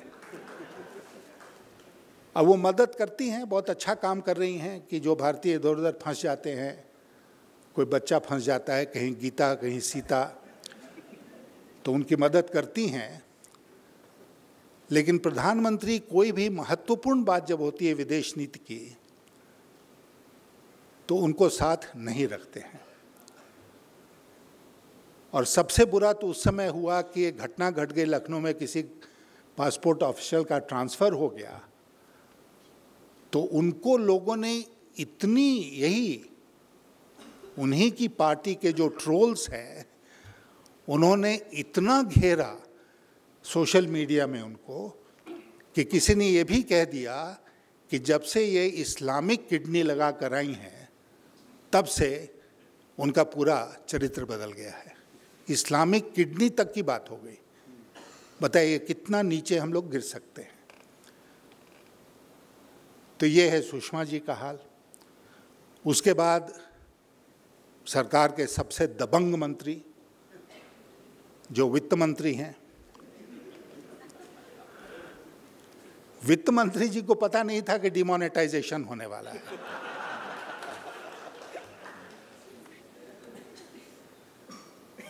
जब कैबिनेट की मीटिंग शुरू हुई तब उसमें बताया गया कि डिमोनेटाइजेशन होगा, और तब से लगातार आज तक वित्त मंत्री जी रट रहे हैं कि बहुत अच्छा हुआ, बहुत अच्छा हुआ।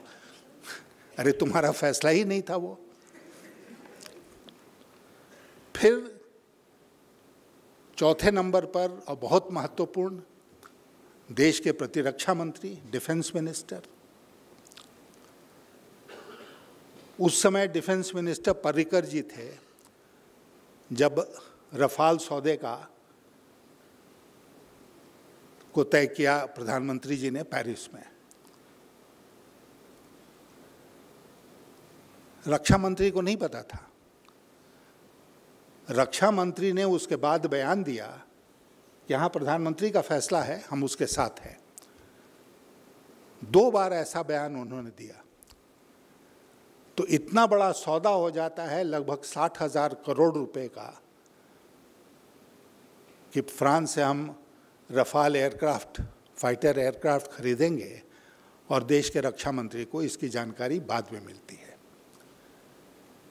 ये जो 4 लोग हैं कैबिनेट के, ये हैं कैबिनेट कमेटी ऑन सिक्योरिटी, जो सबसे महत्वपूर्ण ग्रुप ऑफ मिनिस्टर्स है प्रधानमंत्री जी के नेतृत्व में, जो तय करती है कि देश में जिसको कहते हैं वॉर एंड पीस, उसका फैसला कैसे करेंगे। तो कैबिनेट के सीनियर मोस्ट 4 मिनिस्टर्स का अगर ये हाल है तो आप आसानी से खुद अनुमान लगा सकते हैं कि बाकियों का क्या हाल होगा। It is not a group of equals, it is a group of orderlies. जो ऑर्डर होता है, जब होता है उसको इम्प्लीमेंट करते हैं। और कैबिनेट की जो संस्था थी, वो कैबिनेट की संस्था का आज कोई महत्व नहीं रहा।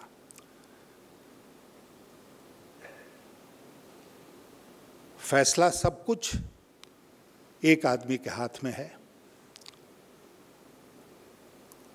और जो कुछ अच्छा बुरा हो रहा है उसका श्रेय या उसका दोष उसी एक व्यक्ति को जाता है।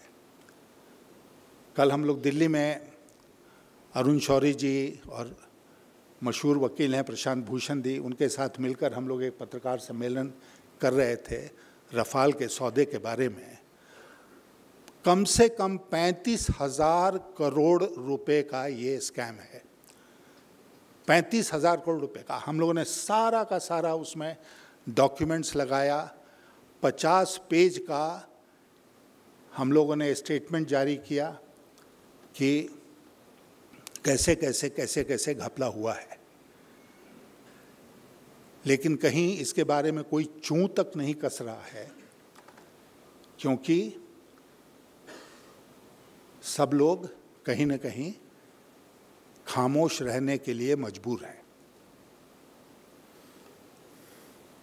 कल पत्रकार सम्मेलन के बाद जब हम लोगों ने पत्रकारों को कहा कि हमने अपना कर्तव्य किया, अब आगे आप पर निर्भर करता है कि इसको कितनी दूर तक आप पहुंचाते हैं, तो कई सारे पत्रकारों ने कहा कि हमारी नौकरी खतरे में पड़ जाएगी, इसलिए हमसे ये उम्मीद मत रखिए।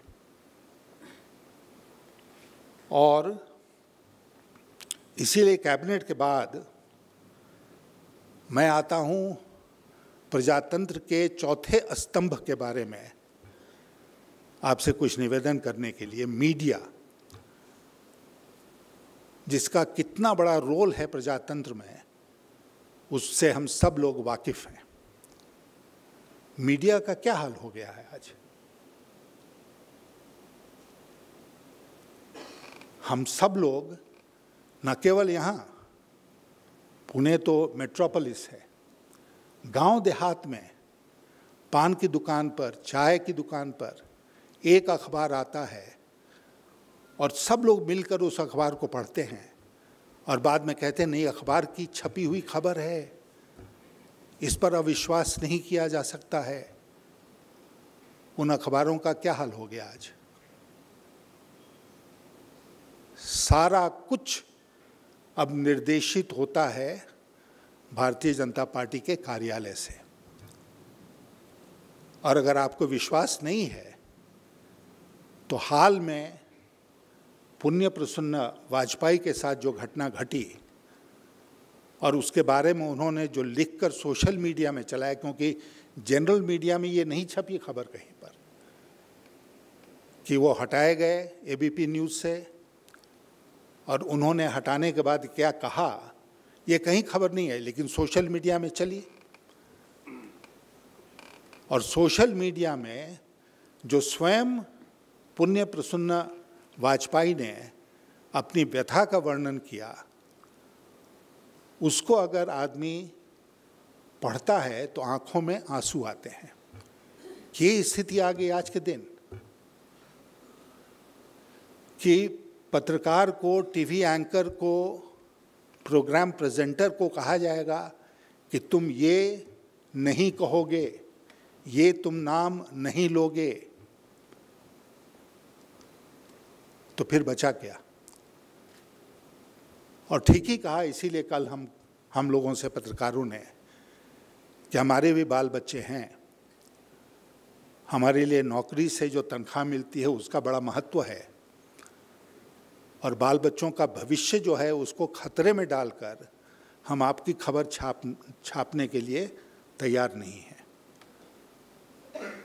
और कहीं कहीं लोगों ने किया, हमने बहुत रिसर्च किया, हम तीनों ने मिलकर सारे डॉक्यूमेंट्स इकट्ठे किए और उसको रखा हम लोगों ने पत्रकार सम्मेलन में। और देश के जो पूर्व वित्त मंत्री हैं, आजकल स्वास्थ्य लाभ कर रहे हैं इसलिए समय बहुत है उनके पास, तो अचानक वो कभी कभी ब्लॉग लिख देते हैं। तो उन्होंने एक ब्लॉग लिख के हम लोगों की बड़ी भर्त्सना की और अखबारों में ब्लॉग ज़्यादा छपा, हम लोगों ने जो कहा वो कम छपा। जो उत्तर है वो ज़्यादा छपा और जो ओरिजिनल है वो कम छपा। तो क्या कीजिएगा? इसलिए किस पर भरोसा किया जाए? दिल्ली में आज कुछ चैनल्स ऐसे हैं जिनके एंकर्स ने कसम खा ली है कि हम सरकार के सामने लेटे रहेंगे, जो करना है कर लो। देश के प्रधानमंत्री ने 4 साल से ऊपर का वक्त गुजर गया, आज तक एक भी पत्रकार सम्मेलन नहीं किया है, एक भी नहीं। मन की बात कहते हैं, लेकिन दूसरे के मन की बात सुनने के लिए उनके पास फुर्सत नहीं है।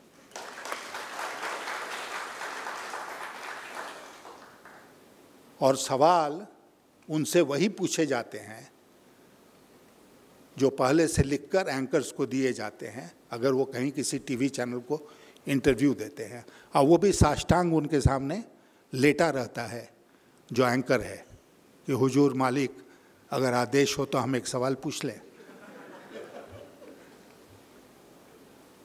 ये तो आज मीडिया का हाल हो गया है, 4th पिलर ऑफ डेमोक्रेसी।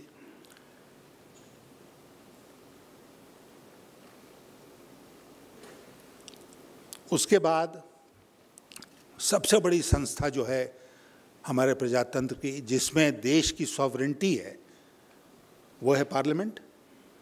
देश की सॉवरेंटी का हम कहाँ देखते हैं कि ये देश की सॉवरेंटी यहाँ पर है? वो पार्लियामेंट में देखते हैं।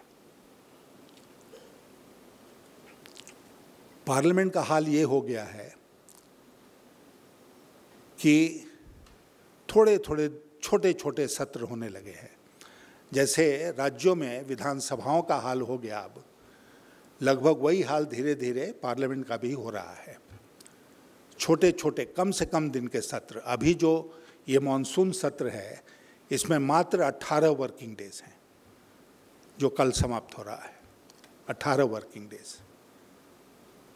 कभी एक था कि पार्लियामेंट का सत्र 180 दिन चलेगा साल में, फिर घटकर 150 दिन पर आया, कुछ फिर घटकर 100 दिन पर आया। अब 60-70 दिन से ज़्यादा पार्लियामेंट का सत्र नहीं चलता है। लोगों को जो पब्लिक इंटरेस्ट के मुद्दे हैं उस पर बहस करने का मौका नहीं मिलता है, क्योंकि सरकार का कामकाज ही इतना होता है कि उसी में सारा समय निकल जाता है। तो हमने पार्लियामेंट को बिल्कुल एक असहाय स्थिति में लाकर खड़ा कर दिया है। फिर तीसरी संस्था जो है बहुत महत्वपूर्ण डेमोक्रेसी की, वो क्या है? जुडिशरी। और जुडिशरी का जो टॉप जुडिशरी है, सुप्रीम कोर्ट, उसका क्या हाल है आज के दिन? हम सब लोगों ने देखा ना स्वयं, जब 4 सुप्रीम कोर्ट के जजों ने पत्रकार वार्ता की और पत्रकार वार्ता करके देश की जनता को कहा, आज प्रजातंत्र खतरे में है और हम अपनी ड्यूटी कर रहे हैं आपको ये बताकर कि प्रजातंत्र खतरे में है, आगे आप सोचिए, आगे आप सोचिए। लेकिन हम लोगों ने उस बात को सुना, इस कान से सुना, इस कान से निकाला और भूल गए उसके बारे में। जुडिशरी, जोसेफ का केस आपके सामने है, उसको जूनियर मोस्ट बना दिया गया जब उसका पहले से गया हुआ था रिकमेंडेशन कॉलेजियम का, और कहीं कोई प्रोटेस्ट नहीं है हुआ कि भाई सुप्रीम कोर्ट के जज जो हैं वही प्रोटेस्ट करेंगे। उन्होंने शायद किया भी, उसका कोई असर नहीं पड़ा, और जैसे चाहती है सरकार वैसे कोर्ट्स को नचा रही है, घुमा रही है। तो कल जब पत्रकार सम्मेलन हम लोग रफाल डील के ऊपर कर रहे थे तो किसी ने कहा, एक पत्रकार ने, कि अगर आपके पास इतना मटेरियल है तो आप कोर्ट में PIL क्यों नहीं करते हैं। तो प्रशांत भूषण ने उस पत्रकार सम्मेलन में जो कहा वो मैं यहाँ नहीं रिपीट करूँगा, क्योंकि वो तो वकील हैं, मैं नहीं हूँ, मेरे ऊपर कंटेम्प्ट हो जाएगा तो मुझे बचने में बड़ी मुश्किल होगी। लेकिन उन्होंने खुले शब्दों में जुडिशरी के बारे में अपनी राय व्यक्त करी। जुडिशरी का ये हाल। उसके बाद एक बड़ी संस्था है हमारे देश की, इलेक्शन कमीशन। अब इलेक्शन कमीशन के ऊपर जोर है विपक्षी दलों का कि अगला लोकसभा चुनाव बैलेट पेपर से कराओ। ये EVM मशीन पर से हम लोगों का विश्वास उठ गया है, क्योंकि एक परिवार के 10 लोग गए, 10 ने वोट दिया एक उम्मीदवार को। जब काउंटिंग हुई तो उस बूथ से 2 वोट भी नहीं निकले अगर उस उम्मीदवार के, तो कहीं ना कहीं तो EVM की गलती है। लेकिन अब इलेक्शन कमीशन क्या करता है पता नहीं। पिछले साल आपको याद होगा कि इलेक्शन कमीशन ने 2 राज्यों के विधानसभा के चुनाव हो रहे थे, हिमाचल प्रदेश और गुजरात। 6-8 हफ्तों का अंतराल था दोनों के बीच में। पहले हिमाचल प्रदेश का चुनाव हो गया और उसके 2 महीने के बाद या 3 महीने के बाद गुजरात का चुनाव हुआ। दोनों का काउंटिंग और रिजल्ट की घोषणा एक ही दिन हुई। तो क्यों अलग अलग इतने दिन के अंतराल के बाद वो दोनों चुनाव कराए गए? इसलिए कराए गए कि गुजरात में सरकार को मौका मिल जाए बहुत सारी वो चीज़ें करने को जो वो पहले नहीं कर पाए थे, जनता को लुभाने के लिए। और इलेक्शन कमीशन इसके साथ जा रहा था। आम आदमी पार्टी के 22 या 20 विधायकों की मेंबरी समाप्त करने की सिफारिश इलेक्शन कमीशन ने कर दी बिना सुनवाई किए हुए, और उस फैसले को राष्ट्रपति ने अमल में लाया और उनकी सदस्यता समाप्त हो गई। फिर वो हाई कोर्ट गए न्याय के लिए, और हाई कोर्ट ने इलेक्शन कमीशन को कहा कि बिना सुनवाई किए हुए आपने जो ये फैसला किया है ये गलत है, सुनवाई कीजिए। तब वो दोबारा सुनवाई इलेक्शन कमीशन में हुई। जो जाने के उनके रिटायर होने का जो दिन था इसके पहले वाले चीफ इलेक्शन कमिश्नर का, उसी दिन ये फैसला आया। कोई एक्सप्लेनेशन कहीं कुछ आया स्पष्टीकरण कि इलेक्शन कमीशन ने ऐसा क्यों किया? कुछ नहीं। कैसे भरोसा किया जाए कि आगे इलेक्शन कमीशन सही ढंग से काम करेगा? रिजर्व बैंक ऑफ इंडिया बड़ी पुरानी संस्था है, आप लोग जानते हैं, और रिजर्व बैंक ऑफ इंडिया की स्वायत्तता हमारे देश की जो व्यवस्था है उसका एक बहुत प्रमुख अंश है। RBI की स्वतंत्रता, स्वायत्तता।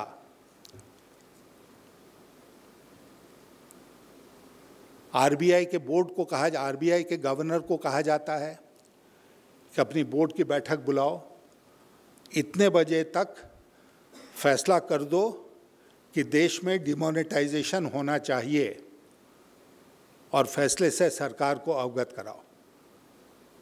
और आरबीआई की बोर्ड की बैठक होती है और उसमें ये फैसला होता है और सरकार को खबर जाती है कि आरबीआई बोर्ड ने तय कर दिया कि देश में डिमोनेटाइजेशन होना चाहिए। आरबीआई का बोर्ड जो है वो एक बहुत ही प्रतिष्ठित संस्था मानी जाती है। उसमें बहुत चुनकर लोगों को रखा जाता है।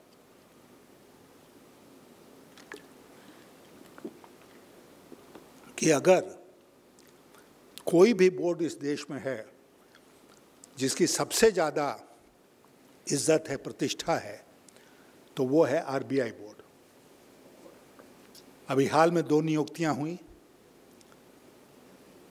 जिससे साफ झलकता है कि आरबीआई बोर्ड का पॉलिटिसाइजेशन हो रहा है। बाकी सबका तो हो गया पॉलिटिसाइजेशन, आरबीआई बचा हुआ था, उससे उसका भी पॉलिटिसाइजेशन हो गया और 50,000 करोड़ रुपया सरकार ने आरबीआई से वसूला है अभी कि हमारा बजट का संतुलन उतना खराब नहीं हो। 50,000 करोड़। मैं भी इस देश का वित्त मंत्री रहा हूँ, बहुत सारे बजट्स हमने भी पेश किए। कभी हमने ये नहीं देखा कि जो cash rich public sector undertakings हैं या आरबीआई है, उसको सरकार इस तरह मिल्क कर रही है, दूहने का काम कर रही है। आईडीबीआई बैंक बर्बाद हो गया, एलआईसी को बोला खरीद लो, एलआईसी उसको खरीदने जा रही है। एक पब्लिक सेक्टर दूसरे पब्लिक सेक्टर को शेयर बेचता है, पैसा सरकार के खजाने में जाता है और हम सब खामोश हैं, इसके बारे में बोलते नहीं हैं क्योंकि हमको ये विचलित नहीं करता है। मुझे विचलित करता है, इसलिए मैं आपके सामने इन बातों को रख रहा हूँ। Securities exchange board of India, SEBI, जो मार्केट्स को रेगुलेट करती है, उसको सरकार की तरफ से जो आदेश जाते हैं उसी का अनुपालन होता है। एक एक करके देश में प्रजातंत्र को चलाने के लिए, प्रजातंत्र की रक्षा के लिए जितनी संस्थाएं बनी हैं, जैसा हमने कहा आपसे, उनको सरकार ने अपने कब्जे में ले लिया है और जिस तरफ चाहती है उस तरफ मोड़ती है। और सबसे ज़्यादा कि जो इन्वेस्टिगेटिंग एजेंसीज हैं गवर्नमेंट की, CBI, enforcement directorate, income tax, इस तरह की संस्थाओं का कैसे दुरुपयोग हो रहा है, रोज़ हम इसके बारे में अखबारों में जब खबर छपती है तो देखते हैं ना। जिसके पीछे चाहो छोड़ दो, जिसको चाहो उसको गिरफ्तार कर लो, उसके ऊपर 10 मुकदमे चला दो और सबसे ज़्यादा ये जो पॉलिटिकल राइवल्स हैं उनके खिलाफ ये हो रहा है। इससे तो बढ़िया था ना कि इंदिरा गांधी की इमरजेंसी में कुमार सप्तर्षि को पकड़ लिया और जो भी कानून लगाया उसमें डाल दिया 19 महीने के जेल में। अभी क्या चल रहा है कि बदनाम करके इनको जेल भेजो ताकि कुमार सप्तर्षि की तरह वो एक नेक नाम के साथ जेल से बाहर नहीं आए। ये सब कुछ चल रहा है और इनके पीछे जो मंशा है, वो मंशा क्या है? वो मंशा है डर। सबको डरा कर रखो, सब लोग इतने डर जाएं कि कोई कुछ हमारे खिलाफ बोलने की स्थिति में रहे ही नहीं। और हम में से अधिकांश लोग डरे हुए हैं। हम में से अधिकांश लोग डरे हुए हैं, इसलिए डरे हुए हैं कि कहीं अपनी प्रतिष्ठा का ख्याल है, भाई कल हमारे ऊपर केस हो जाएगा, कितनी बदनामी होगी। और खासकर जो लोग राजनीति में हैं उनके बारे में तो ऐसे ही वो लोग बदनाम हैं। और कहीं अगर निकल गया कि इन्होंने यहाँ घपला किया है तो देश की जनता तुरंत विश्वास कर लेती है कि ज़रूर किया होगा। 10 साल के बाद फैसला आएगा, उसमें वो छूट जाए तो किसी को उस समय याद नहीं रहेगा। तो ये पॉलिटिकल राइवल्स को नीचा दिखाने के लिए, उनको बदनाम करने के लिए ये सब व्यवस्थाएं की जा रही हैं थ्रू द इन्वेस्टिगेटिंग एजेंसीज।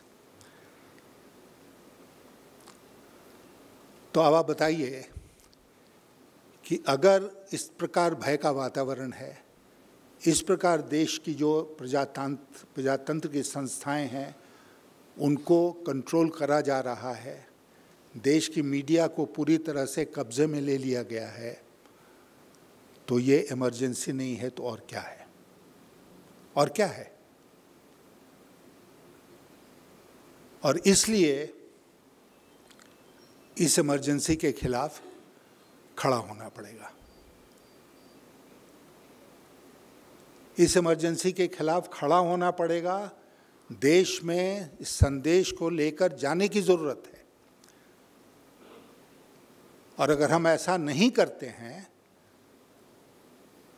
तो हम में और मुर्दे में कोई अंतर नहीं है।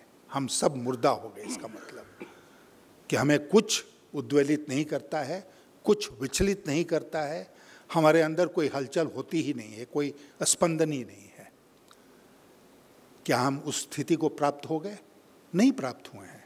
इस देश में आज भी जान है। आज इस देश में उस बात को लेकर उत्साह है। किसी को जानने की जरूरत है। अभी जवाहरलाल नेहरू यूनिवर्सिटी के टीचर्स ने एक प्रोग्राम किया दिल्ली में, हमको ही बुलाया उन्होंने, क्योंकि भारत सरकार ने एक नए बिल का स्वरूप तैयार किया है जो हायर एजुकेशन कमीशन बिल है, कि यूजीसी को जैसे प्लानिंग कमीशन को एबॉलिश कर दिया ना, उसी तरह यूनिवर्सिटी ग्रांट्स कमीशन को भी एबॉलिश कर देंगे। हायर एजुकेशन कमीशन बनेगा, जो पुणे में जितनी शिक्षण संस्थाएं हैं स्कूल के बाद, उसका सीधा कंट्रोल अब दिल्ली से होगा। और उनको अगर जो अनुदान यूनिवर्सिटी ग्रांट्स कमीशन से मिलता था, वो अनुदान अब ministry, human resource development ministry देगी। तो वाइस चांसलर साहब, आप बहुत खुशकिस्मत हैं कि आप रिटायर हो गए क्योंकि अगर आप रिटायर नहीं हुए होते तो जाकर दिल्ली में मंत्रालय में किसी अंडर सेक्रेटरी के कमरे के बाहर आप बैठे होते चुपचाप कि जब सरकार आदेश देंगे तो मैं अंदर जाऊंगा और अपनी बात रखूंगा, तो अपने विश्वविद्यालय के लिए 2 पैसा लेकर आऊंगा। तो जेएनयू के टीचर्स ने कहा हम इसका विरोध करते हैं। मैं भी गया वहाँ पर, उनको मैंने एक बात कही और मैं आपके सामने उस बात को रखना चाहता हूँ। हमने कहा अब जो व्यवस्था बन गई है इस देश में, उसको देखते हुए एक आदमी बोलता है तो तुरंत लाखों लोग उसकी बात सुनते हैं, लाखों लोग, क्योंकि सब टीवी में लाइव चलता है, सब अखबारों में फ्रंट पेज न्यूज़ बनता है। हम लोग उस जोन में हैं जिनको कहीं कोई पब्लिसिटी नहीं मिलने वाली है, न टीवी में न प्रिंट मीडिया में। तो अगर लाखों लोगों तक पहुंचना है तो टीवी और मीडिया का सहारा नहीं लेना पड़ेगा। अगर उनको एक वक्तव्य देकर वो लाखों लोगों तक पहुंच जाते हैं तो हमको लाखों लोगों तक सीधे पहुंचना पड़ेगा ताकि 1-to-1 बातचीत हो जाए। ये चुनौती है और इसीलिए मैं आपसे कह रहा हूं कि 1975 की जो इमरजेंसी थी और हमारे वीर योद्धाओं ने जो संघर्ष किया उस समय, उससे भी ज़्यादा कठिन संघर्ष आज के दिन हमें करना होगा। क्योंकि हम जाके लोगों से पूछते हैं ना कि भाई देखो ये सब कुछ हो रहा है, कुछ करो। तो लोग क्या पूछते हैं? लोग पूछते हैं लेकिन है कौन उधर? उधर कौन है?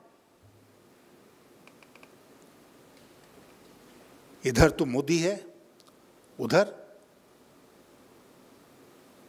तो उधर सन्नाटा है, तो कैसे हम वोट दे दें? और इसीलिए मैं बार बार जोर देकर कहता हूँ इस बात को कि न मोदी मुद्दा है, न राहुल गांधी मुद्दा है, न ममता बनर्जी मुद्दा है, न मायावती मुद्दा है। मुद्दे मुद्दा है। इस देश में जो आपातकाल लगा है वो मुद्दा है। इस देश में किसानों की जो बदहाली है वो मुद्दा है। इस देश में दलितों के साथ जो अत्याचार हो रहा है वो मुद्दा है। इस देश में जो नौजवान है जिसको नौकरी नहीं मिल रही है वो मुद्दा है। इस देश में जो महिलाएं हैं जिनकी आबरू रोज लूटी जा रही है वो मुद्दा है। आज देश में मुद्दों की भरमार है, इसलिए इन मुद्दों को व्यक्तित्व के सांचे में ढालकर डिवैल्यू मत करो। मुद्दों पर बहस करो, मोदी पर बहस मत करो।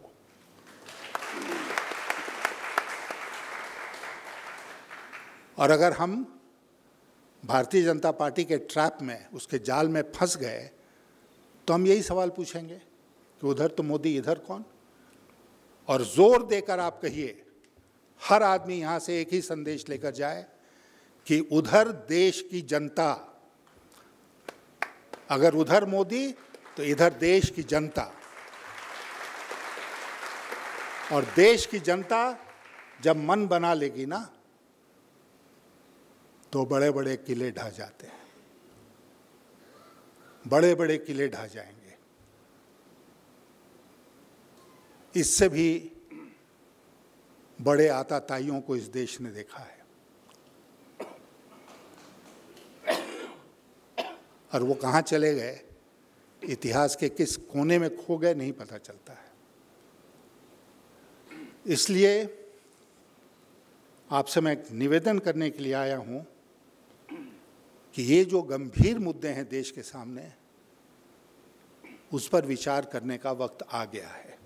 आपको और हमको मिल के विचार करना पड़ेगा। और ये राजनीति का मुद्दा भी नहीं है, ये देश का मुद्दा है। और देश के मुद्दे पर सोचने के लिए, विचार करने के लिए हर नागरिक का दायित्व बनता है, हर नागरिक का कर्तव्य बनता है। और अगर हम सच्चे इस देश के नागरिक हैं तो इस पर हमको विचार करना चाहिए। और विचार करने के बाद हमें जो कदम उठाना चाहिए वो आपको खुद तय करना चाहिए। और मुझे पूरा विश्वास है कि देश की जनता जब एक बार खड़ी हो जाएगी तो 77 में तो मिसेस गांधी भी चुनाव हार गई थी, संजय गांधी भी चुनाव हार गए थे। इसी देश की जनता ने ऐसा करके दिखाया। तो इसलिए कुछ भी असंभव नहीं है, सिर्फ मन बनाने की बात है। और मुझे पूरा विश्वास है कि हमारे देश के जो 125 करोड़ देशवासी हैं वो ज़रूर ऐसा करेंगे। बहुत बहुत धन्यवाद।